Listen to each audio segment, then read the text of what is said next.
Hello everybody, welcome back to Forever Conscious Research Channel.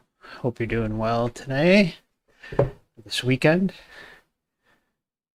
Hopefully the Matrix is being kind, or as kind as it can be. Okay, so just quickly before we start, just want to remind those who are channel members, tomorrow is our first monthly live stream, and that's going to be Sunday, October 17th at 4 p.m. So just to give you guys a heads up on that if you're listening. And so excuse me, Betty's NDE is an interesting one, and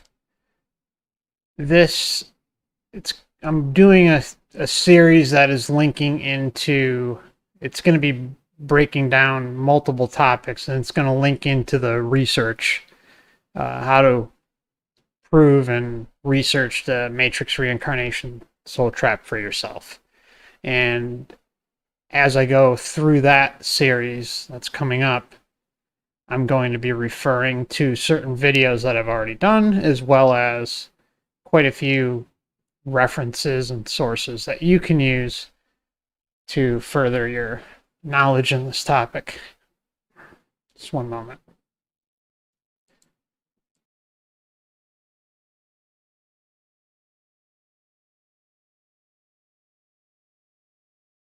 Okay, sorry about that. Okay.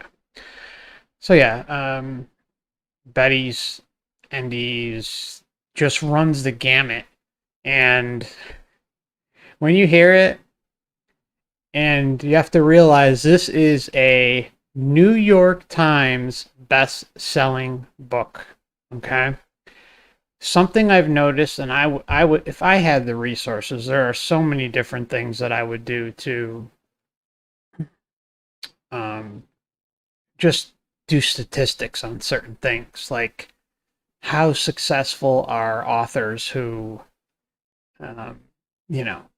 push the agenda, like, the light is good, because it seems like the ones that have all this publicity are the ones that are just the top of the top Matrix enforcers. It's just incredible, and Betty is no different. I think she's been on Oprah and a bunch of other programs. So the segment I'm going to play for you tonight, we're going to do a full commentary of her interview with Art Bell. And all I can say is, good Lord, does she reveal a ton.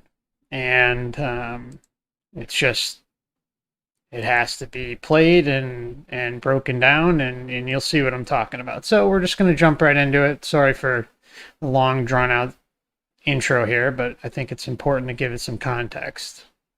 Okay. So here we go. Art Bell and Betty.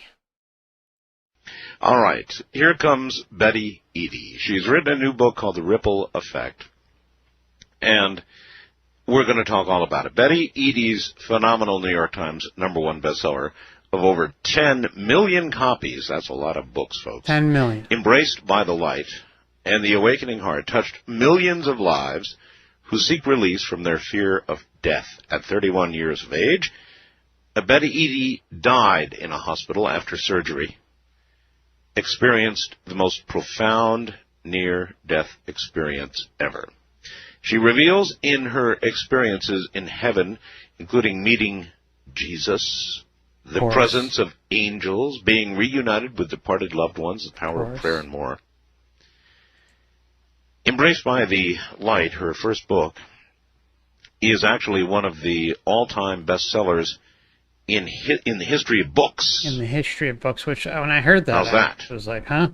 Anyway, she knew upon returning that she was to share the experience at the appropriate time, and the message of God's unconditional love would reach around the world.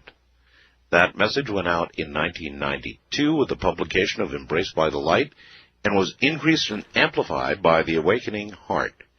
Now, just mind you, she said she knew she had to share it when the time was right. Okay? That's her statement given by Art Bell. And it's in the book as well. I skimmed through the book. I was familiar with it before I heard this, so. The message now ripples out to millions, who in turn share the power of God's love with others. This is the ripple effect at its finest, creating waves of positive energy that are full of love, going forward into one that love will be experienced by all. It's the ripple effect of keeping people here, keeping spirits trapped within the system. That's what the real ripple effect is. Let's not fool ourselves. And she can tell us about the other side, what lies beyond. Here is Betty Eadie. Hi, Betty. Hi, Art. Thank you very much. That was a wonderful introduction, and I have really looked forward to this evening with you. There seems to be a tremendous amount of energy in the air tonight. I just want to let you know that the levels are a little weird in the beginning. She speaks kind of low and Art is high. Like, I spent about a half hour just messing with them on my end, and I still don't think it's going to be perfect, but it's as good as we're going to get. So just hang in there in the beginning a little bit. I don't know if you feel it, but I certainly do. Oh, yes. Okay. I do. You're going to have... And I'm sorry for stopping it already. I mean, it's important to see here. I mean, this is already important, because what it shows is how the New Age bullshit has been around a long, long time. This is not new. This is not new. Hey, Art, are you feeling the energy in the air tonight? Are you feeling it? You know, and Art's like, yeah, oh my, I feel it, oh my Lord. You know, it's just ridiculous. And I'm just going to say, the last thing I'll say is, compared to the last NDE I did a commentary on, I fully believe she had this experience. The last one, I told you what I felt. Awakening Heart. The message now ripples out to millions, who in turn share the power of God's love with others. This is the ripple effect at its finest, creating waves of positive energy that are full of love, going forward into one that love will be experienced by all.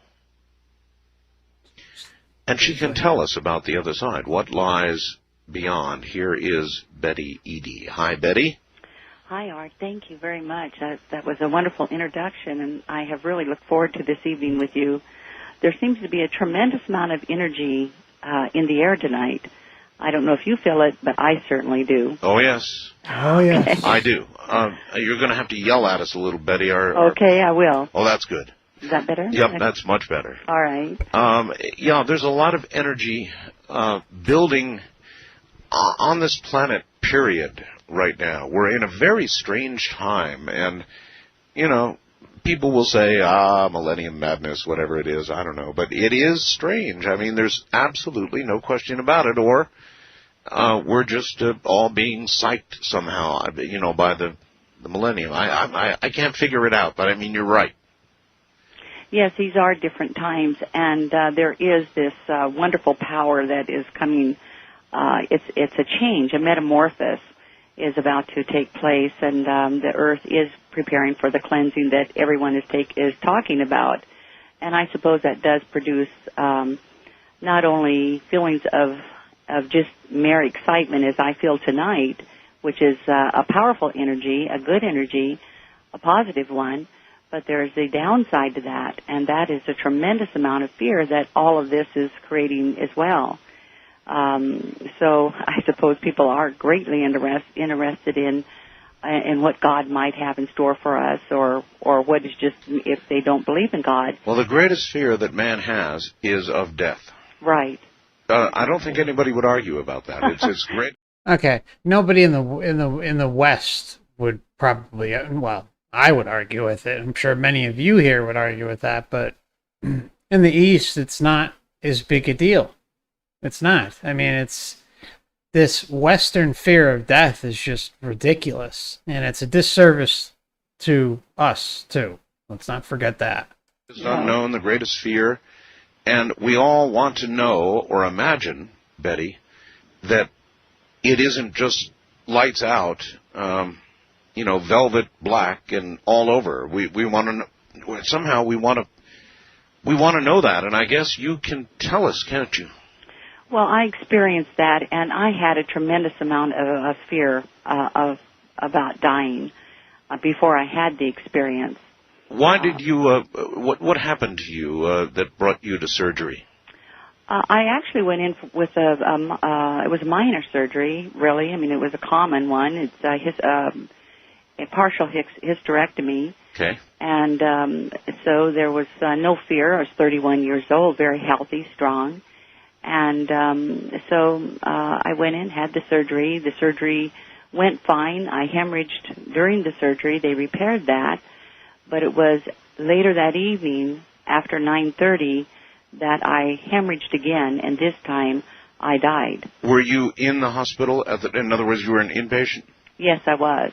Okay, so you were actually in the hospital, and the hemorrhage began, and this time you lost enough blood, I guess, that, vital signs stopped? According to the doctor, when you lose the amount of blood that I lost, your heart fibrillates. Yes. And then just stops beating. It's kind of like a pump without anything to pump. Exactly. And this was part of the sensation that I felt when I was experiencing my death. I felt my heart fibrillating. There was this tremendous movement in my chest, and then it stilled. And at that moment, there was a sound, a popping sound, just a pop. And I then felt myself shooting up, and I turned and I looked down. I was at the ceiling level in the hospital room. I looked down, and I could see my body lying on the bed. This was very surprising to me, because at this point, this was in 1973, I had not heard of near-death experiences. I had never read anything about it. I didn't even believe in this. My belief was at that time that when you died, you are merely buried in the grave, and you stayed there until Resurrection Day. At that time, you would come up, you would either go to heaven or you would go to hell. And I expected that. But what I didn't expect was to look down and see my body laying there. And I knew that I was dead. I had worked as an LPN in the hospitals before. I know the look of death. And I wanted to see my body, and I came down closer. I saw my body actually in a multi-dimensional form, which was very interesting because I wasn't looking through my earthly eyes, but I was seeing through spiritual eyes. Did you have the same kind of, as you and I speak now on the radio, our two consciousnesses are interacting. Right. Did you have the same kind of awareness or consciousness? Absolutely. You did. There was not even one moment of lost consciousness. Were you, at that point when you were out of your body, scared? Were you apprehensive? Were you elated? Were you curious? What emotions? I think at first I was maybe just a little bit frightened because as I turned and looked down at the bed, I could see my body. I didn't know that the body was mine at first, which when I came down closer, then I could see that it was me, which was interesting to me because I'm used to looking at myself in the mirror. Sure. But as I looked down and saw my body, I didn't recognize it. When I did see that this body was mine, then my first thoughts were for my family. I worried about them. And I thought, well, the first thought was actually, oh my God, I'm dead. And nobody is here to know that because there was not a nurse, not a doctor. I was alone, and then I thought of my family. So in other words, you hadn't even been able to punch the nurse's station button or anything? No, I couldn't. I was too weak. When I awakened and felt this weakness, it was during that time that I had already hemorrhaged to a certain point to where I couldn't even move. Gotcha. And then at that point, my heart fibrillated, and I died. What happened to me after that, because I wanted to see my family, I was able to go there. But first I was greeted by 3 beings that appeared to me. They reminded me of what I would probably think of as monks, in that they had soft brown robes on, they had belts around their waist. But I knew that they were not physical beings. All right, let me take you back again. You were above your own body. Yes. And how did the transition occur from where you were to suddenly being in this whole new place that you're now beginning to describe? Was it just sort of a fade out and fade in, or were you just suddenly somewhere else, or what? You mean coming out of my body? Well, yeah, you came out of your body, I came out of my body from what I would say would be my chest. Some people describe when they've had their near-death experience coming out at the forehead or various places, but I actually felt myself coming out of my body from my chest. Okay, and you rose and you saw your own body, but yes. But then you moved to another realm. Yes. Now, how did that transition occur? At first, before I went on from that into another realm, I actually traveled through space here on Earth to my home because I wanted to visit my family. I wanted to see them. Okay, so, excuse me. So here we go. We're going to start getting into the juicy details where she goes and visits her family. And we've talked about what's going to happen before at quite a few times, so just keep your ears peeled. One last time. So what you wanted to do is what happened? Exactly. I had this strong desire of love for them, and I wanted to be with them. And so it happened. There you were. And then I went, actually, as I thought it, I looked around the room, and I looked for a place to exit, which is another curious thought, because wouldn't you naturally exit through the door? Right. But my spirit just looked for a place to exit, and I went through the window, because the windows do not open. They're solid windows in the upper floors of a hospital. They do not open. Right. And I went through the window, and it was so natural to me. As more time elapsed, everything became more natural to me, being out of the body than actually having experienced the body. All right, so it's more natural in the state that she was in outside of the body than it was inside the body, which, you know, by this point, I think most of you know that's our true form. Let's not forget, she's still within the matrix, okay? But at the same time, you'll hear these in near-death experiences all the time that they never felt better, basically. I mean, something could be said for those that go through hell-like near-death experiences, but her experience is just starting to kick in. So, as I traveled through the over the city, I could actually see below me the trees, and I went right out into my home, right through the walls, into my living room, where I saw my husband sitting in the chair. He was reading the newspaper. My children, I looked at the clock, it was 9:45. The children were running up and down the stairs.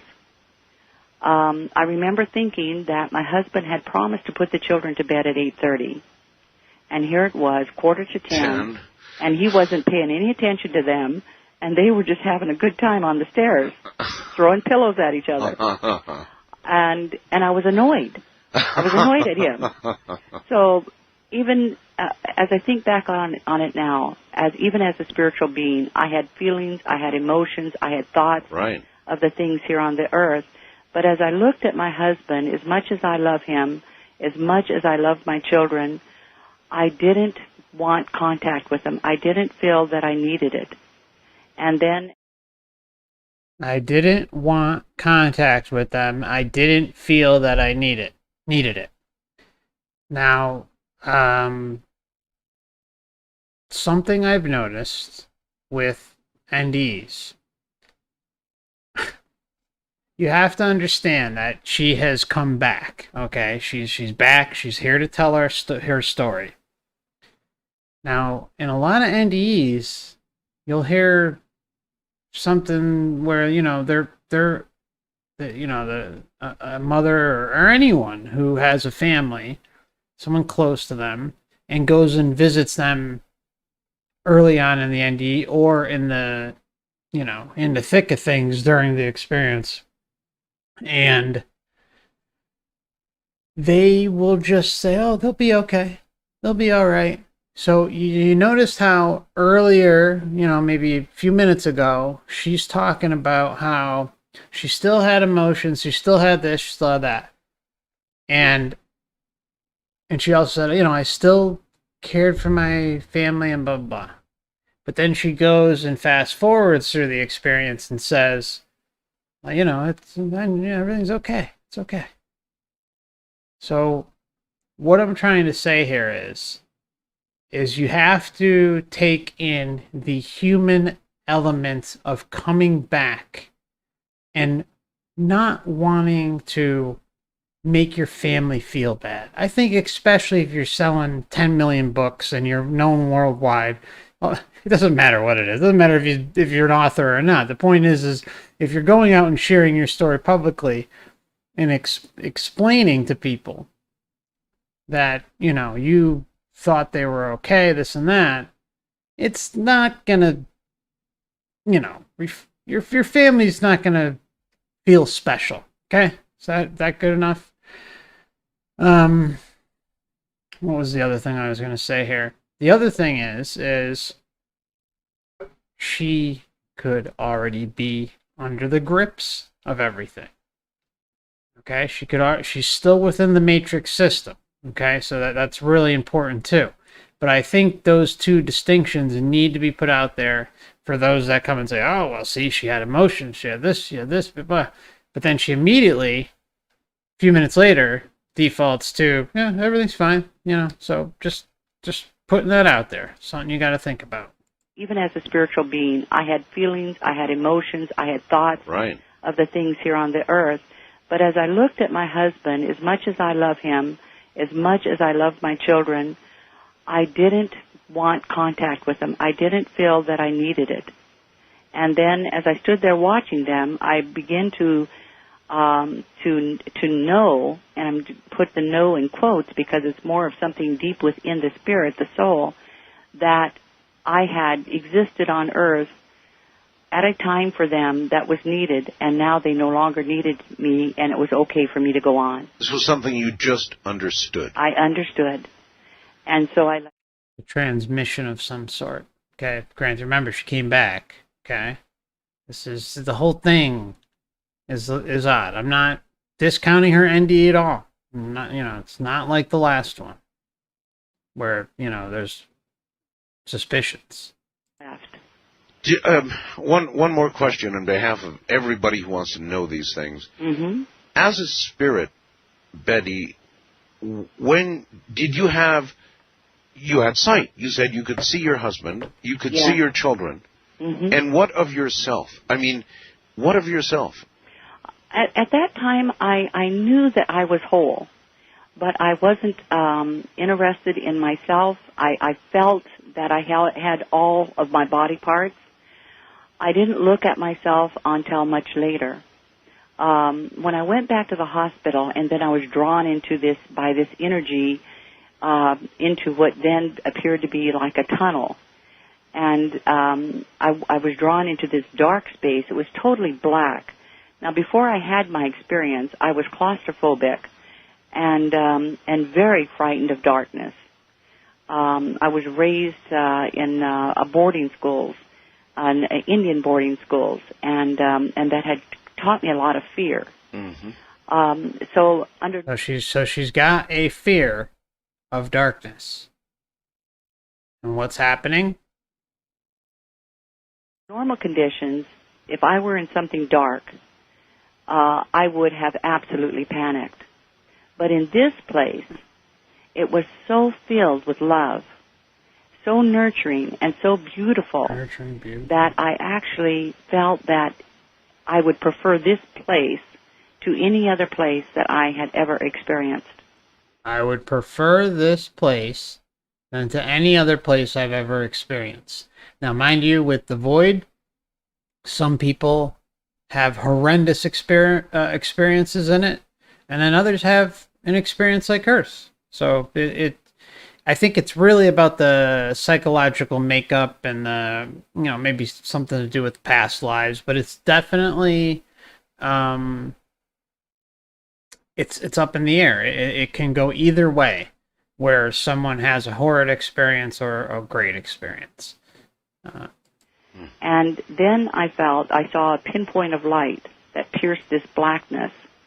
Now, not to pause it again, but this is another important data point that needs to be discussed, especially with void experiences, or even just, it's mostly void experiences where they are seeing like a point of light. Like I interviewed someone a few months back, and eventually I'll get it on the channel. I'm still trying to work out one last interview with him, but he talked about how he had a hell-like near-death experience, poor guy. But he talked about how he had, I think, like a painting of some sorts. And he's having the most wretched experience around him. But he would find a lot of comfort and solace in that painting or mural, whatever it was that he called it. Okay? And a lot of other people say, like, I'm in the void, but, off in the far distance, I see this little pinprick of light. So her testimony lines up with many others. And then I wanted to go to that light. Mm-hmm. Wanted to go. It was my heart's desire to go to the light, and at that point, I swirled and began to travel towards that light. It was my heart's desire, and I began to travel towards that light. Being pulled in. Okay, that's what's happening. To go to the light, and at that point, I swirled and began to travel towards that light, going feet first. This is when I noticed that I had a spiritual body. I see. Because I could see then that I had feet, and they were out in front of me, but they were of a different kind. I could describe it best by saying that it looked like spun light. Some people have breached births. It sounded like you had a breached death. I think so. Feet first, huh? I think so. I think it also probably has something to do with personality, because when I want to go somewhere, I want to go direct, and I do go feet first. Whatever, she's joking about it, but at the same time, it's belief systems. The experience that someone has is molded and crafted and customized to one's belief systems. And the weird thing is it could be belief systems from years ago, but if you haven't gained some experience or belief system that the Matrix feels is worthy or something, and I know that sounds really freaking weird to say, but that's some of my interpretations of it, then they might revert back to, when you believed in this or you believed in that, because that was your last heart's desire, your burning belief system. Okay? And so what does the Matrix do? It crafts the experience to around that. Some people have breached births. It sounded like you had a breached death. I think so. Feet first, huh? I think so. I think it's also probably has something to do with personality, because when I want to go somewhere, I want to go direct, and I do go feet first. So, I don't know. Most people would be incredibly frightened of, if they were aware they were dead, which Yes. you obviously were, to go to an area where there was nothing at first but blackness. Right, I would have been. I mean, I know, had I not had this experience, Art, I would have, it would be something more frightening to me than anything I could imagine. It was frightening to me. After having had this experience, death absolutely does not frighten me. There is nothing on this earth that I am afraid of, because the worst thing that can happen to you is that you would die. And so it removes your fear. And then having gone beyond that. And, you know, you listen to near-death experiences, and they all say that. They almost all, well, I guess with the exception of, yeah, how like NDEs are, it can be, go through hell, you know, when they're back here and be worried about dying. But the bulk of NDEs you'll hear, they have no fear, zero fear. And I say that all the time. There's nothing to be afraid of about that. It's transitioning to your natural, organic self.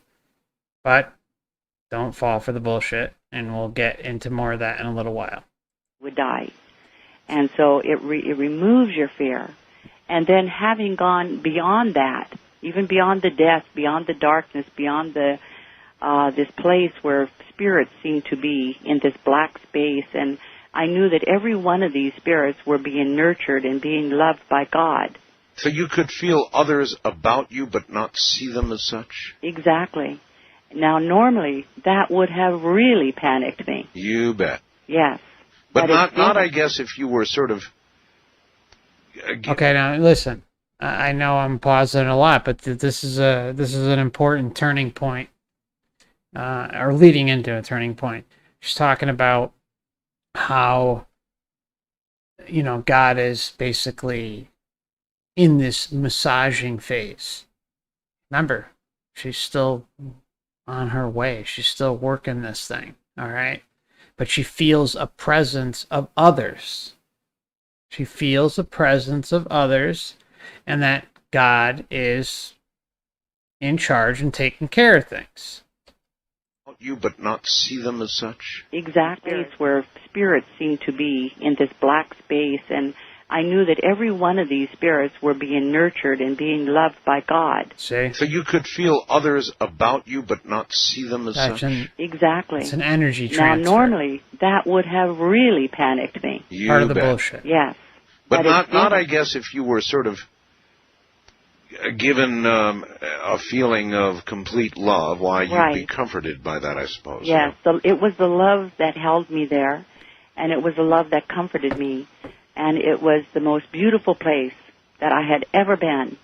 It was the most wonderful that I had ever felt. I cannot overemphasize the beauty of that darkness. No pain, no physical sensations. Nothing. It was just beautiful. It was as though my body, my spiritual self, was going through a healing, a transformation, because everything of the earth dissolved away from me, and I was just filled with this tremendous love, like just being held. If you feel the comfort of your father's arms, or whatever was your security, if you could just imagine that is that comfort that you feel, and then just intensify that by 1,000 times. I mean, it was so beautiful. But the beauty was yet to be experienced, and that was the beauty of following the light. After that light pierced this darkness. Which began as like a pinpoint of light. A pinpoint, just a speck of light, enough to attract my attention. And I knew Art... Enough to attract my attention. Now, what I'm also going to talk about here is that there are people I've run into who just talk about, they don't, I'm going to say this flat out. I am not going to say that this is a data trend and that you should rely on anything that I'm saying in this next part. But there are people I've run across who talk about a very similar thing with the light as far as before they even came into this matrix, okay? And it's attached astral subrealms of control, okay? And they will say that it's like a homing beacon, okay? It's like a homing beacon out in the universe, okay? And it attracts us, okay? It attracted them. So we can look at it the same way.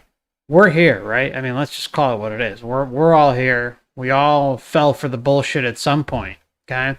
Something attracted us here, whether it's just us being curious or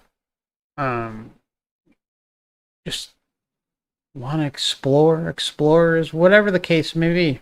Or there is also this little homing beacon being sent out that we saw wherever the hell we were, and we kept following it and following it and following it and following it, and eventually we pulled up to the astral border, the gate, so to say, and we made an agreement. And here we are, okay? And I think there's more involved with that anyways. I think there's a whole conditioning process, but again, that's all speculation. I can't say for certain, but it would make sense that, here in near-death experiences, that light is very powerful. It's an energy beacon for people that are already in the system. It would make sense that they have something set up for those of us who are curious and have not been in the system yet. Okay? That's all I'm saying. That anyone in this dark space with me, any one of us, if we saw that light and we so desired it, we could all turn and go towards that light. But I also knew that there would be spiritual beings who would... All right. Okay.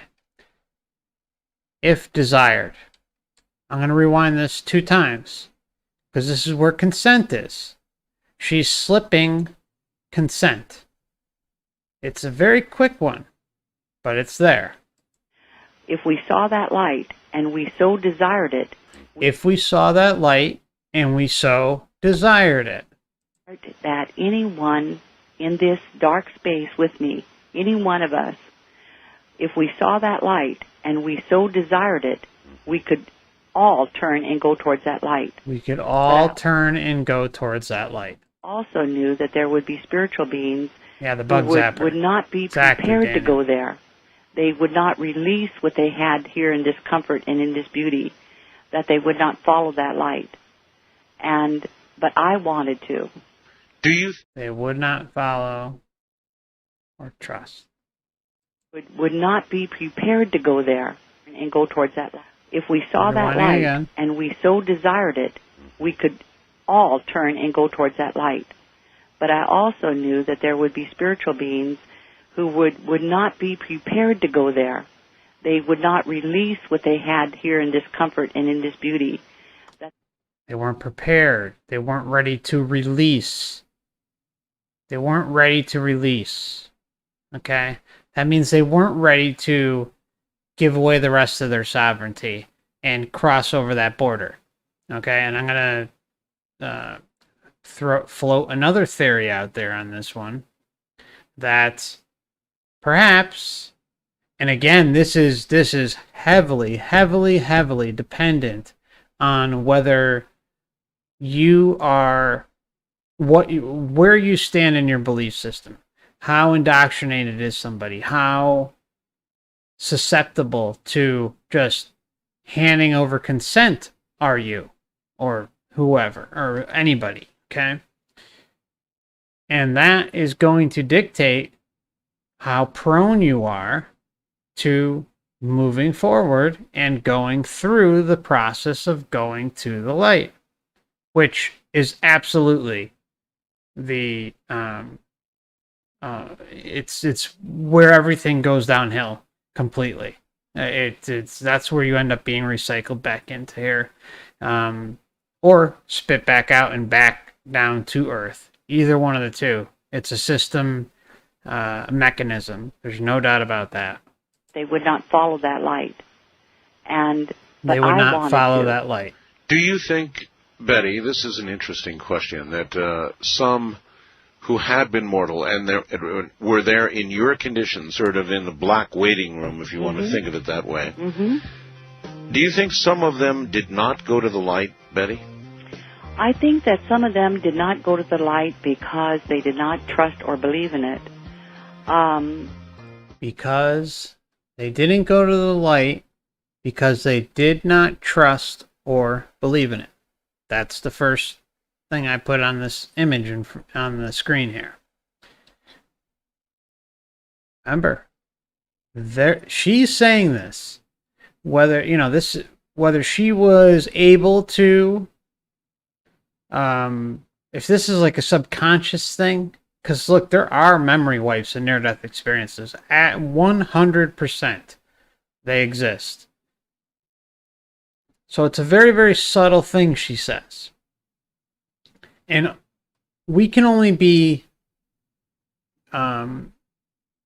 limited so much. So I seriously believe when someone like Betty says something like that, and again, this is me theorizing, but it's on good standing, that there is no way for this system to completely cut us off from our true essence. It's impossible. That is not how we came into existence, okay? We have certain things that we have access to, certain universal laws, if you want to call them, like consent, okay? And we are fortunate to have that. So please don't forget that. But to not trust or believe in the light says quite a bit when we're compounding it on top of all the other things. I mean, it's extremely, extremely telling. Some who had been mortal and were there in your condition, sort of in the black waiting room, if you want to think of it that way. Do you think some of them did not go to the light, Betty? I think that some of them did not go to the light because they did not trust or believe in it. This may come from the person's belief system. I too experienced a life review. It was sometime later in my experience, but I had to experience and see for myself and feel for myself all of the pain that I had created while I was here on Earth. It was not a very happy experience for me, but I was also allowed to experience all of the good. So again, it's the never-ending guilt trip. I say this all the time when we're going through this stuff, that this is a system you cannot please. I don't care who you are, what you do. I don't care if you're born in a monastery and never set foot outside the grounds. Okay, the point is the system is going to find something that you are guilty of, and that you will have to atone for, or be judged for, or all your sins are going, your karma, whatever, however you want to frame it up. The point is you cannot please this system. It's impossible. And there will always be something waiting in the wings to throw that in your face. But they're also going to throw in the good stuff, because they have to have both. That's the duality in action there in the afterlife. But, and with near-death experiences, for those that go through the life review, and they talk about a judgment type phase, going for their sins, they talk about how, I just had a mind blank. Mind fart. Oh my God. Okay. All right. I'm just going to keep going. I apologize. I just totally had a mind blank there. That stuff is, I have on top of my head all the time. Oh, yeah. I'm sorry. You live through the experience. Okay. So if, say you beat up your brother or sister when you were a kid, all right, you punched him, then what the system's going to do is it's going to put you in your brother or sister's body as if you're receiving that punch. So you can live out and feel that, so that guilt can just, it can simmer up inside you really, really good. So you get the full-on effect of, of your wrongdoings, even though you might have been a kid. Just saying. That's very, very common. That's a data point that cannot be ignored. It pops up all the time. That I had produced, that I had created. And although there was very little of that. Well, I was going to ask, was it like a short subject, the good part, and a long feature film, the bad part? Well, for me, that's exactly what it was, because I had, during my early life, developed quite an attitude, and the attitude was negative. And I was just basically giving out to the world what I had been taught, and it wasn't good. I had to experience that and see that I had indeed hurt people and that I needed to change my life. But I also witnessed some of the good things that I had done, and I was amazed to find that most of the good was actually very simple things that I did without thinking. Sometimes we go out and we do good deeds because we feel that, well, we have to, like maybe give into a charity because, our foundation or organization has to, or those are not considered great acts of kindness.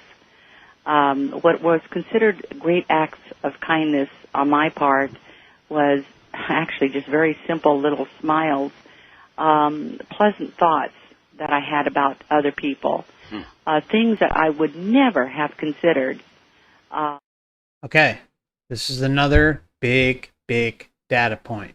Huge, massive, just like the last one, where people will go, this is for people who go through the life review. Okay, that's specifically what we're talking about.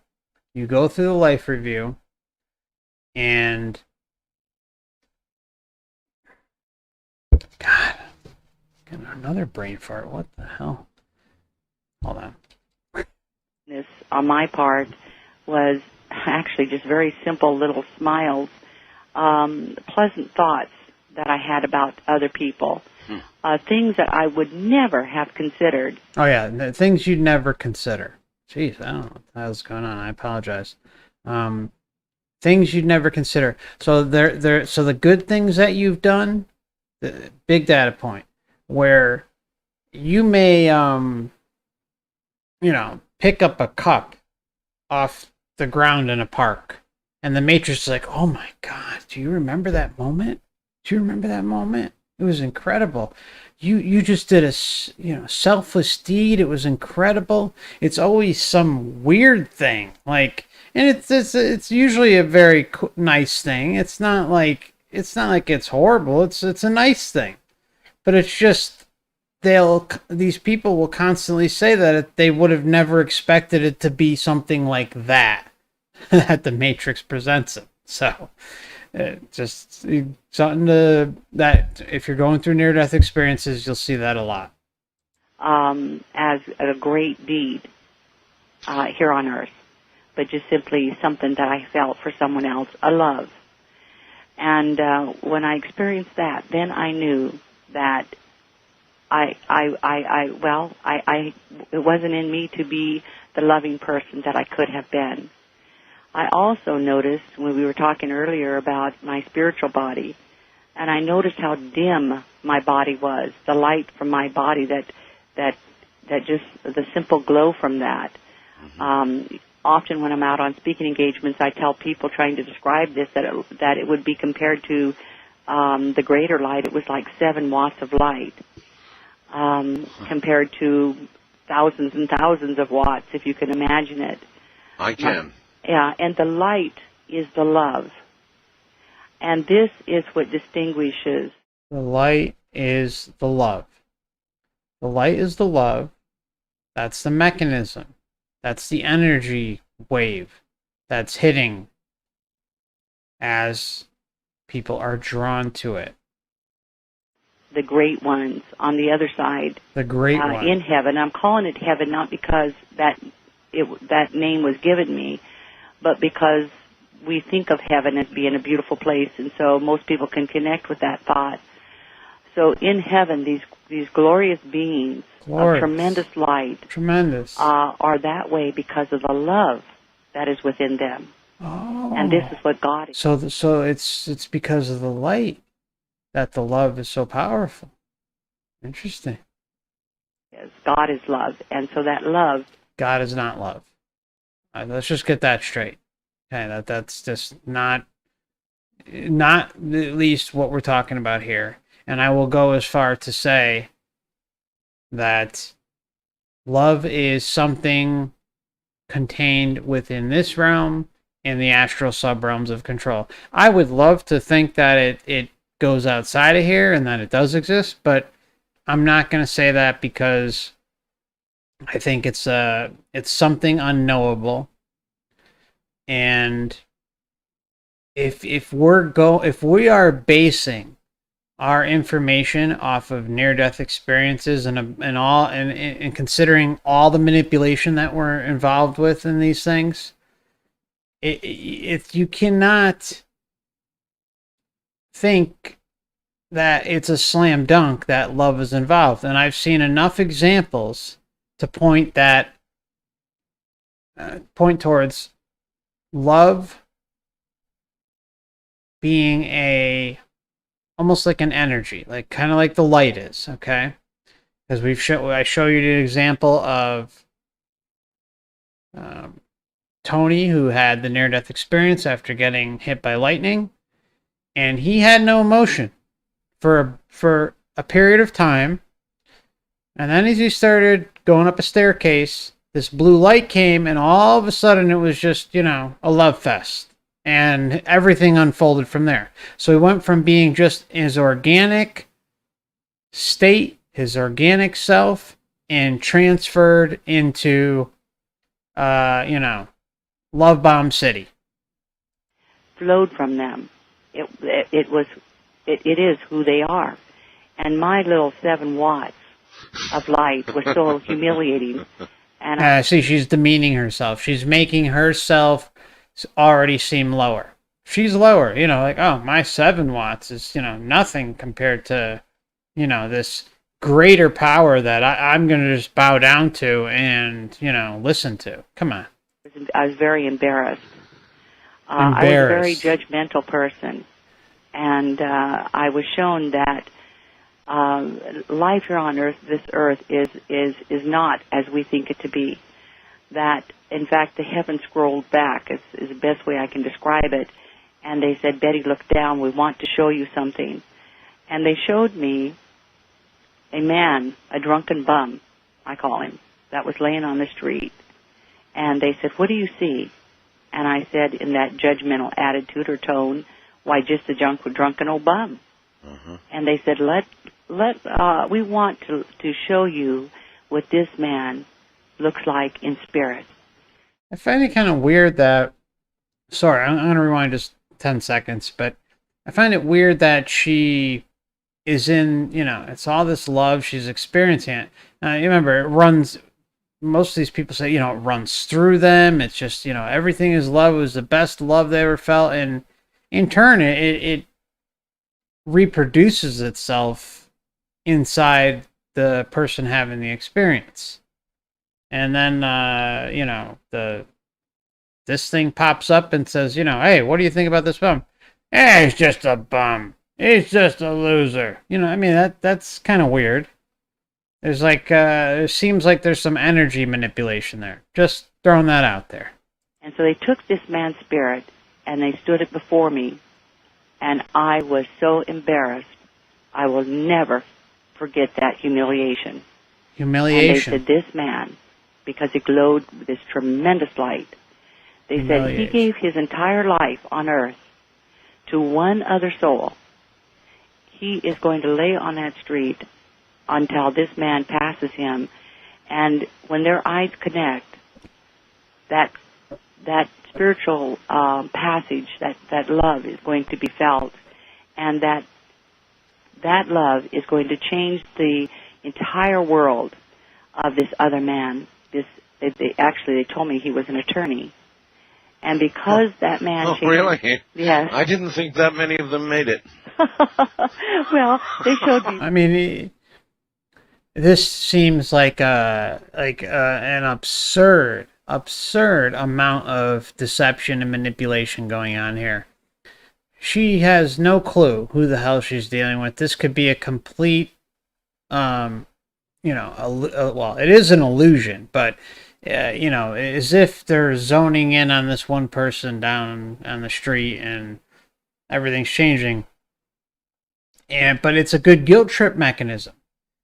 Because she's judged, then she experiences the good thing that she did, that the random good thing that she has would have never expected is pulled out of the hat. And then, oh, well, let's, throw up the homeless guy, and what do you think of this guy? Huh? Oh, he's just a homeless bum. And, and then all of a sudden, the guy, it's a radiant light, and yada, yada, yada, and it's very, very telling how they're going through these phases of emotions. And I will stand by that this is a firm manipulation and deception tactic to continue to lure her in, keep her there. Good. Keep her within the confines of the system. This attorney, because he would make this spiritual connection with this drunken man, and they were soul friends before this earth.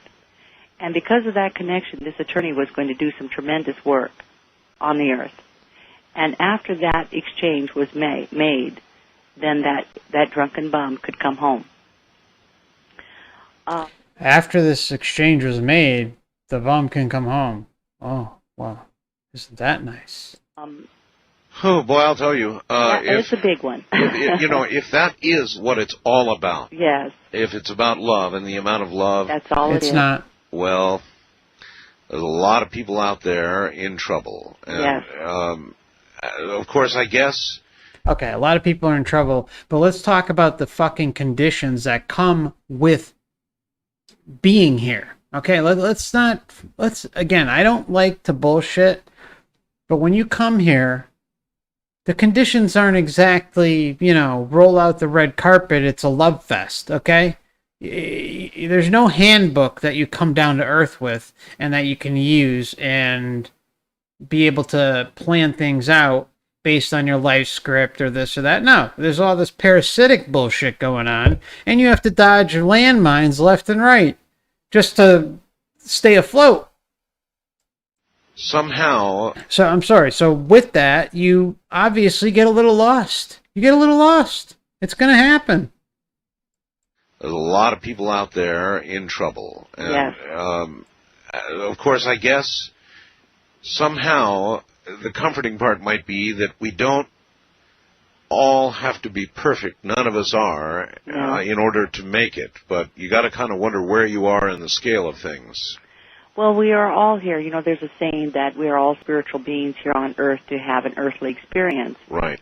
And that is absolutely true, because as spiritual beings, before we came here, we wanted this experience to be here. Each and every one of us, and I was told this while I was there, that each and every one of us were handpicked, selected by God to experience earth. And we were going to take with us the love that we had already developed, that was within us, and we were going to express it. We were going to use that to create with it. We were going to explore it. And he knew that we would make mistakes. We knew we would make mistakes. It's impossible not to. Okay? But again, it's a game you cannot win unless you figure out the bullshit. That's the way it works.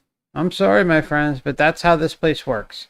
You have to find out that this place is an illusion and that it is based on our consent, as is anything else. Consent is king. That is king. That's the biggest lesson. Now, I was talking about this recently, how with consent, there is no more important lesson that we have learned. I don't like to say that, I hate the narrative that Earth is a school and a learning experience and yada yada. It's all love. Okay. It's not a learning experience. It's not a spiritual growth type experience, but there is a lesson that comes with coming here. Okay. And it's the biggest lesson that we will take forward forever. And please, please, please don't forget this. The lesson is that we will never, ever give any piece of ourselves away again in exchange for an experience in another realm or anything. Okay? If you pull up to some other realm's gates after you leave here and they say, oh, well, yeah, it's pretty nice there, isn't it? You can see a little peek, just a little peek behind the curtain. They show you just a little bit behind the curtain. You're like, oh yeah, oh, that looks good. That looks good. I want in. And they say, well, okay, see this contract here? Okay, you're gonna have to sign right here, here, and with that, you're going to lose, 20%, 10%. 80%, whatever the heck the percentage is, if it's even 0.0001% of your true essence, and that you don't have access to God mode to come and go as you please and have full recollection of everything and anything, you don't go there. That's all. That's the most important lesson that we have taken from here. We realize how powerful our consent is and how that we cannot be involved in that type of bullshit going forward. Because look at what happened. We're here. We don't need any more proof. We're living it. We're experiencing it. We are experiencing the errors of our ways, and that's okay. But now we know, and going forward, we can't be fucked with. It's great. Personally, I'm of the belief that when I leave here, I am going to just have my own reality, create my own thing, and I'm not going to go, being attracted to some little white light beacon far away in the universe that's trying to suck me in. Some energy beacon. It's just not going to happen. It's over. That shit's done. So please, I know, it's, a lot of shit sucks here. I know, we don't like the Earth as a school narrative, blah, blah, blah. But remember, that's a positive thing. We have learned that lesson, and it's going to serve us well forever. What's better than that? Besides our sovereignty, obviously, and liberation. But what's better than that? Can't beat that, guys, right? But that we would all return back to him. Now, this totally goes against what I had been taught as a child in my religious structure. Do you think there's a hell? No, not as we understand it. There is hell in that hell is the opposite of heaven, and it is expressed that way in the Bible because it shows us one of the worst things that could happen to us, just as we think the worst thing that could happen to us is death. And there is no death. But hell, as I understood it, is not a place, but it is a state of mind, a state of being. It is what you take with you when you leave this earth, and something that is difficult to be removed from because it is your belief. About a week ago, a lot of people must have caught it. CNN actually did a little piece that they ran all day long on what hell is and what people think hell is. And most people have the very traditional, hellfire and brimstone, burning up, screaming, screeching hell. Boy, I wonder why people feel... I wonder why the popular poll taken on what hell is. I wonder why it's like that way. Boy, Art. Concept of hell. And that really is what most people believe. No shit. You know, Art, it amazes me that anyone could believe that that is where God would send anyone. Because first he would send us down to earth, remove from our memory that he even exists, place us in homes that are terribly dysfunctional. Yeah. And you know what? Here she is, knowing no better, that she's sticking up for this parasite. She's labeling it as God. It's not God. It's not. We all are a piece of the Creator. All right? But the Creator doesn't need to be worshipped, and there's nothing to return to, as far as I'm concerned. You guys can all do what you want to do, but I feel if you are going to put yourself out there, so much so that you are going to be, yes, this is God. This is God. I know I am going to be. I'm reuniting with Source, as the New Age likes to say. No. I think that's very dangerous. You don't want to be doing that. This is your sovereignty at stake. You better fucking know. And you know what? I know this woman doesn't know. And I know all these other near-death experiencers do not know. They're under the illusion that they know. Don't forget that in near-death experiences, they have the memory wipe too. That cannot be stated enough. There is a memory wipe in near-death experiences. Your existence here started with a memory wipe. You cannot trust something outside of yourself, my friends. You cannot. It's all within you. The power is within. You have to go through life, through all of this corruption that is out there, and then go to hell because we didn't understand or know of him? I know, but then there are some worse than others, and there are some bad people, Betty, in this world. Now, it may not be, I don't think God sends anybody to hell, but maybe in the end they send themselves. They certainly do, and many of these... That's exactly what happens. I did a video on this before, you can look it up if you're new. Just look for the Matrix Reincarnation Soul Trap. It's on the home page of the channel, the Matrix Reincarnation Soul Trap playlist. And in there I have the heaven and hell deception. Heaven and hell are things, but they are realms, but they're realms within this system. So yes, they exist, my friends. But they exist in those who go there are going there because of a belief system. So yes, they're right when they're saying it's a belief-based system. Near-death experience researchers, the best of the best, have said this over and over again. It's a belief-based experience. And it's molded and crafted to fuck you every which way. Until you say, okay, oh my God, I can assert all this stuff for myself. The amount of fuckery going on here in the attached astral subrealms of control is unfucking believable. It's unreal how in-depth this system is. And I'm not trying to scare anyone, but what I am trying to say is that you got to know this. You have to know this. You have to know with every fiber of your being that this thing is happening. Because that's your ticket out of here. Realizing that all the power is within you. But you also have to realize, that your belief systems that you hold dear to you can come and bite you in the ass. And all you got to do is just stand up for yourself. Say, I don't consent. I'm not going to deal with it. I'm not tangoing with this bullshit when I cross over. That's all. Okay, sorry for the rant. In this world. Now, it may not be, I don't think God sends anybody to hell, but maybe in the end they send themselves. They certainly do, and many of these people, I was shown so many incredible things that I couldn't even write about them in Embraced or any of my books, because I'll tell you, it's been 26 years since I had the experience.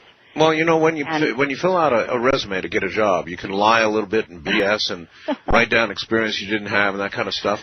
Yes. I have this feeling that when you get to that point, yes, to the blackness or the white light or right, near the white light, that's right, that you can't cheat on your resume. In other words, you can't cheat on your resume. And, you know, once you've experienced the beauty, and the love of God as I experienced it, there is... The love of God is being interpreted as this mechanism.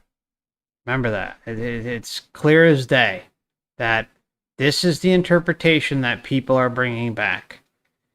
And then you can also ask the question, which God? Why are there are so many fucking gods here on Earth? So many. And you can read near-death experiences, listen, watch, whatever you want to do, all over the world. And it's amazing. Isn't it amazing how they're all crafted so differently based on someone's belief system? So someone may see Jesus, someone may see Buddha, someone may see Muhammad, and they may interpret them as God. So we're dealing with a whole cast of characters that are basing themselves on illusions. It is unbelievable how easy this thing is for the system. They get away with it so easy. And I love how as soon as I say the Jesus, Muhammad, Buddha thing, people drop off. It's like, I don't care. Those are people who are not here to hear the message and do their own research. Again, my channel, some people don't like my style. It's cool. I understand it. I'm not the best person at delivering this stuff, but it's okay. Just go out and teach it to yourself. Go learn yourself. It's okay. I don't have access to special information. Everybody out there can go through all these themselves and just listen for the hints. Listen for the hints. Nothing compelling here on this earth that would make you want to lie, because you would not want to jeopardize returning where you came from. Now, there is nothing on this earth that appeals to me. I want to go back, and I want to go back where I was, where God took me. I want to go there, maybe even higher if possible. I want to complete my mission here on this earth. It's been my compelling force, my drive. One of the reasons I am here is because He wants His spiritual children to understand His true nature and not to fear Him. I was shown all the devastation, the possibilities of the earth and its change and all of its corruption and how we become corrupted. I was shown all of that. But I was told that the most important thing is not to fear that, because there is no death, and that, yes, you can prepare to live longer on this earth. There's much to do about getting your preparations for your water and your food, and all of this should be done. But there's a step that's even greater than that, and that is preparing your spirit to meet God. No. There is one important thing, and that's preparing yourself for death to be sovereign and not consent to bullshit. Period. There's nothing else more important. You are a piece of God, my friends, okay? Enough of this bullshit. No, you're preparing to exit and make sure you're not coming back. If you want to come back, you're at the wrong channel. Okay, I'm just going to say that. That's period. I'm sorry. I'm just, I get a little fired up once in a while, and it's just disgusting. And when you don't have fear of death, nothing is going to harm you, because there is no such thing as death. And this is why He sent me back. There is such thing as recycling. I have to tell people about this. I have to let them know that God's true nature is one of love. And I have to tell them. I have to tell everyone that God's true nature is love, and and it's just convenient that I just happen to sell, 10 million books and go on Oprah and all this other stuff, and I'm on Coast to Coast, and, everything's love. The light's wonderful. The recycling center is wonderful. It's great. Have to let them know that God's true nature is one of love, and not that He is going to separate us and throw us into a fiery pit of hell, Okay. but that at any point in our life, we can change what we are doing and redirect our thoughts and our deeds and come closer to Him. And when we do that, we have no need for fear. Spirits are being called by God to awaken to Him now more than ever before. And even before the earth was created, we knew what His plan was. We knew that this would happen. We even counted on it. If God's way of showing His love is sending us to this fucking dump, then He can go, take a camel back to Nigeria, because I'm not buying that bullshit. I don't know about you guys. All right, so what I'm going to do is just take a quick 5-minute break, and I will be back shortly. I just got to refill my water. I'll probably be less than 5 minutes, so hang in there with me just for a few minutes. I won't be long, and we're going to continue then. So we're going about an hour, a little over an hour and 20 minutes. I'll see you in a moment. Thank you.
All right. Thank you for your patience. So we're gonna hop right back into it. Oops. A little feedback. There we go.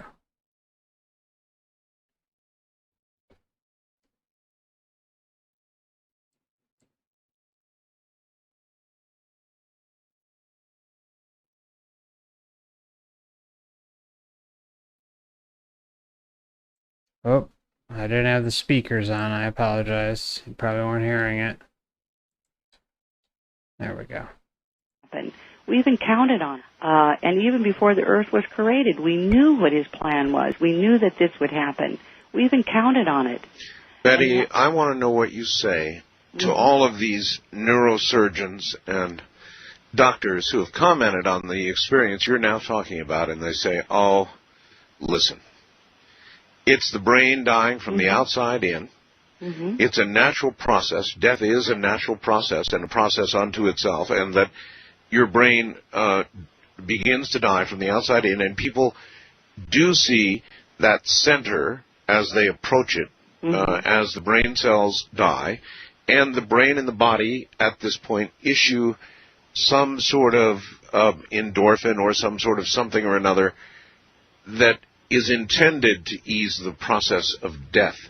And so, what do you say to these people? Yeah, in the early part of Embraced by the Light, when it first went out, I was attacked by many people, including doctors. Does it sound all right for you guys? Because I'm getting an error message on YouTube that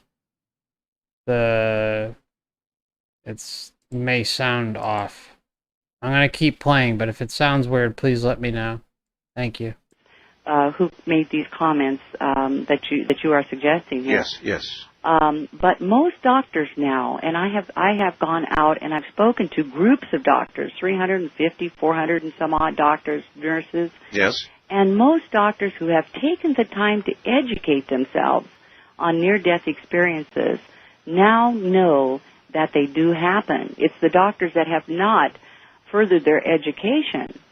But this is what I brought to these 350 doctors. I said, okay, let's say that at the time of my death, that all of this happened, something in the brain is prepared for me to have this experience. Yes. Let's say that is true. Now and I'll agree with you if you just listen to the rest of it, is what I told them. Okay, now explain to me then what happened, not only to me, but thousands, millions. I think there's a reported over 8 to 10 million people that have had near-death experiences. Right.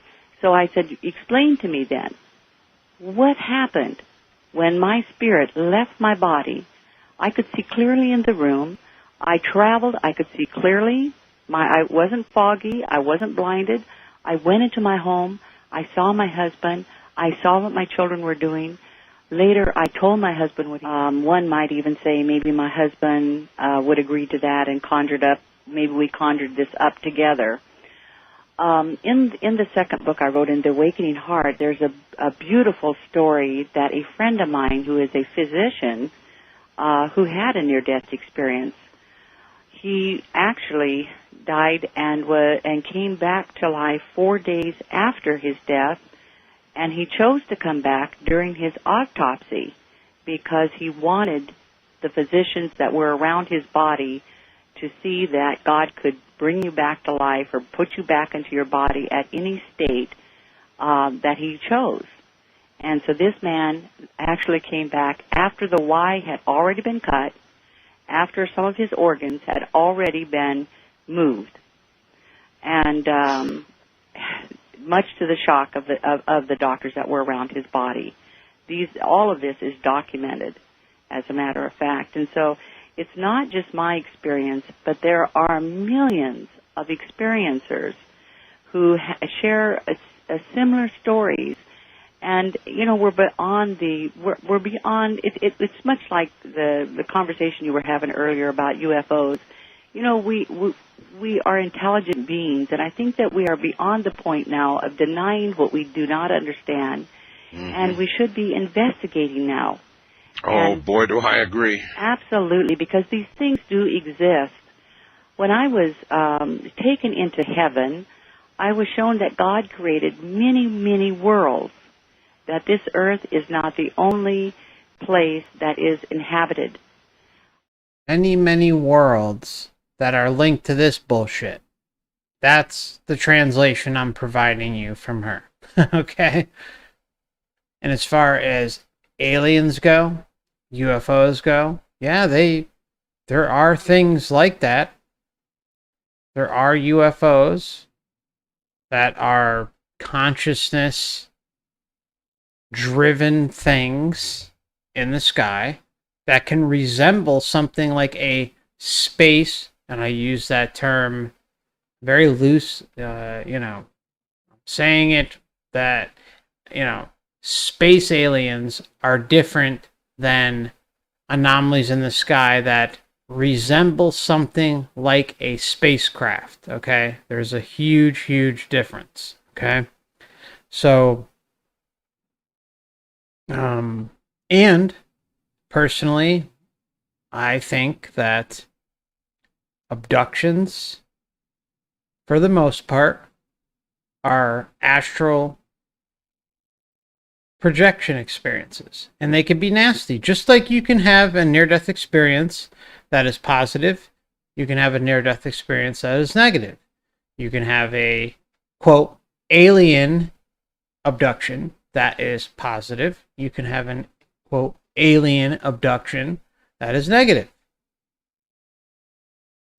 But mostly, in my opinion, we are dealing with something in astral projection. And then there's also another side to this where there could be, military abductions, okay? And mind control projects and all sorts of things like that. And can't go too deep into that, but you get what I'm saying. It's we've been conditioned, just like all these other things. We've been conditioned to think that, I love how the UFO community likes to throw out there that, and I am guilty of this. I was guilty of this years ago. I bought into the UFO, the space alien thing, hook, line, and sinker. I do not believe it anymore at all. I told you what I just believed in, and that's I stand by that. But for a long, long time, I believed in the space alien thing. I no longer buy it at all. I think we're in this contained system. It's holographic in nature, so I don't want to hear anything about round Earth and flat Earth and all that stuff. I don't care, okay? Because it's even deeper than that. We live in some sort of holographic realm, and there are realms attached to it that are also clearly holographic. In near-death experiences, we see constantly. It was like a virtual reality. It was like a virtual reality. Okay, and are there agencies out there pretending to play alien abductor with more sinister crap going on that is happening in the physical? I don't doubt it at all. I don't doubt it for a minute. And then you also have, the fragmentation of trauma. If you're inflicting trauma, it's compartmentalized within you. And so, you have this experience and you might think it's something like an alien abduction when in fact, it was, completely planned by bad actors. Okay. And then there's the astral side of this, where you can have a weird astral projection, a sleep paralysis, and you can even get to the point where your surroundings look like they are something like an alien abduction. But as far as all of the stuff that has been peddled off on us, and make no doubt about it, the system loves for us to, oh my God, the government's hiding UFOs. Oh my God, the government's hiding aliens. I think they have free energy craft. I'm not that stupid. But I don't think there's a difference. There's a difference. Okay? That's what I'm trying to say. So make of it what you will, but I have a very strong opinion on it. I fell into that UFO rabbit hole for years. I bought into all that bullshit. All of it. I certainly do believe that there are people that visit our planet, They're far superior in technology than we are. And when we become more aware of this, when we allow ourselves to come out of our cocoons, then we can broaden our understanding. We can even develop our technology much quicker than it is right now. Well, Betty, it makes sense to me that with all that is there, and on any clear night, go out and confirm it for yourself. You know, Jodie Foster said, if they're not out there, what a waste of space it would be. I mean, we're just a teeny speck of nothing compared to the rest of what is out there that we're already aware of, and there may be more. So, yeah, sure, there's life out there. If there isn't, it just doesn't make sense. And then if there is life, that it could be advanced and visiting us is reasonable to assume. That is so true. And for those that believe in God, in the higher power, why would they want to limit him? And especially for those who say that this earth is the prison for the people insane. And I've thought that on days. I'm sure that many people have. Mm-hmm. The fact is as they explained to me, it's a prison for the insane because this place can make you crazy. All right? You don't walk into a fucking bed of roses when you're here. Let's call it what it is. All right? This place is fucking nuts. And some of us have it better than others. Some of us are more fortunate than others to grow up in, certain locations and plan our life scripts differently. But this place is like this on purpose, by design. No doubt about it. I will stand by that till the day I die. There's no proof to suggest otherwise that this place has been some sort of, utopia in the past. There's no proof. New Agers love to put that. New Agers also, and UFO, UFO spirituality, which UFOs is a religion in and of itself. Let's not even throw that to the side, because that's important to put out there too.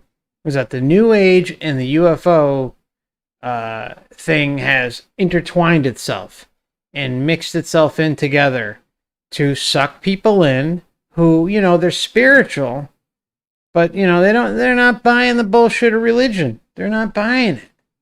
So they look for something else. And again, I freely admit that, I never thought aliens were going to come and save us. I never worshipped aliens, things like that. But part of me did have hope that something on the outside was going to come and help this place. Didn't have to necessarily be aliens, but I had that false hope for quite some time. I don't believe that at all right now. I don't not right now, but I'm never going to believe that again. I think it's all about us. It's all about taking the power within and knowing how to assert our sovereignty and not fall for the trap again. The alternative is about the worst thing you can imagine. About the worst possible thing you can imagine. And that's being mind wiped again and recycled back down here. And then who knows how many lifetimes from now it'll take until you figure it out. I mean, that's how sick and twisted this is. I take no pleasure in sharing that, but gotta call it out for what it is. I'm sorry. That we're all going through a period of growth, and to experience the different worlds is a part of that. And so, yes, is there reincarnation? Yes, but not in the sense that we think it to be, but rather that we experience our life here on this earth, and there are other worlds that we will experience hereafter. Funny how they love to say this. Yeah, there's reincarnation. There's other places you can go to, but they're within the system. As long as you're falling for the phony god that she met, and that all these other near-death I can't just say all, okay? But a lot of these other near-death experiencers have talked about, you're opening yourself up to just relinquishing everything over to something else that is, you've just given yourself away. You've just said, hey, here's my sovereignty. Take it. Enjoy. Who wants to deal with that? You can't be wrong on this. Yeah, that's why I say you have to know with every fiber in your being that this is happening, and you can all prove it to yourself. I keep saying that over and over and over again. The reason I say it is because you don't need me. You can do this all on your own, and I promise you can prove it to yourself. If you're new to the concept, it might take a year or two. It took me, to really, really say, yes, this is no doubt happening, even though while I was researching and I had, in my gut, I was like, yeah, it's obvious. But then one day I had gone through so many of these things, so much research, hours upon hours. Finally, it can't be denied. That's all. And everyone can prove it to themselves. So please, please take advantage of seeing this for yourself in this lifetime. Right now, while you have the memory, before you die and cross over to these parasites who will take advantage of you the first second they get. Understanding it and looking at it from that point of view is just absolutely mind-boggling. Are you saying that, okay, there is reincarnation, but you think it's far less an automatic that you come back to Earth? Yes. Actually, they explained it to me that reincarnation is not as we think it to be, that, many people claim that they are, say Cleopatra, and I know years back I had a psychic who told me that I was Mary Queen of Scots.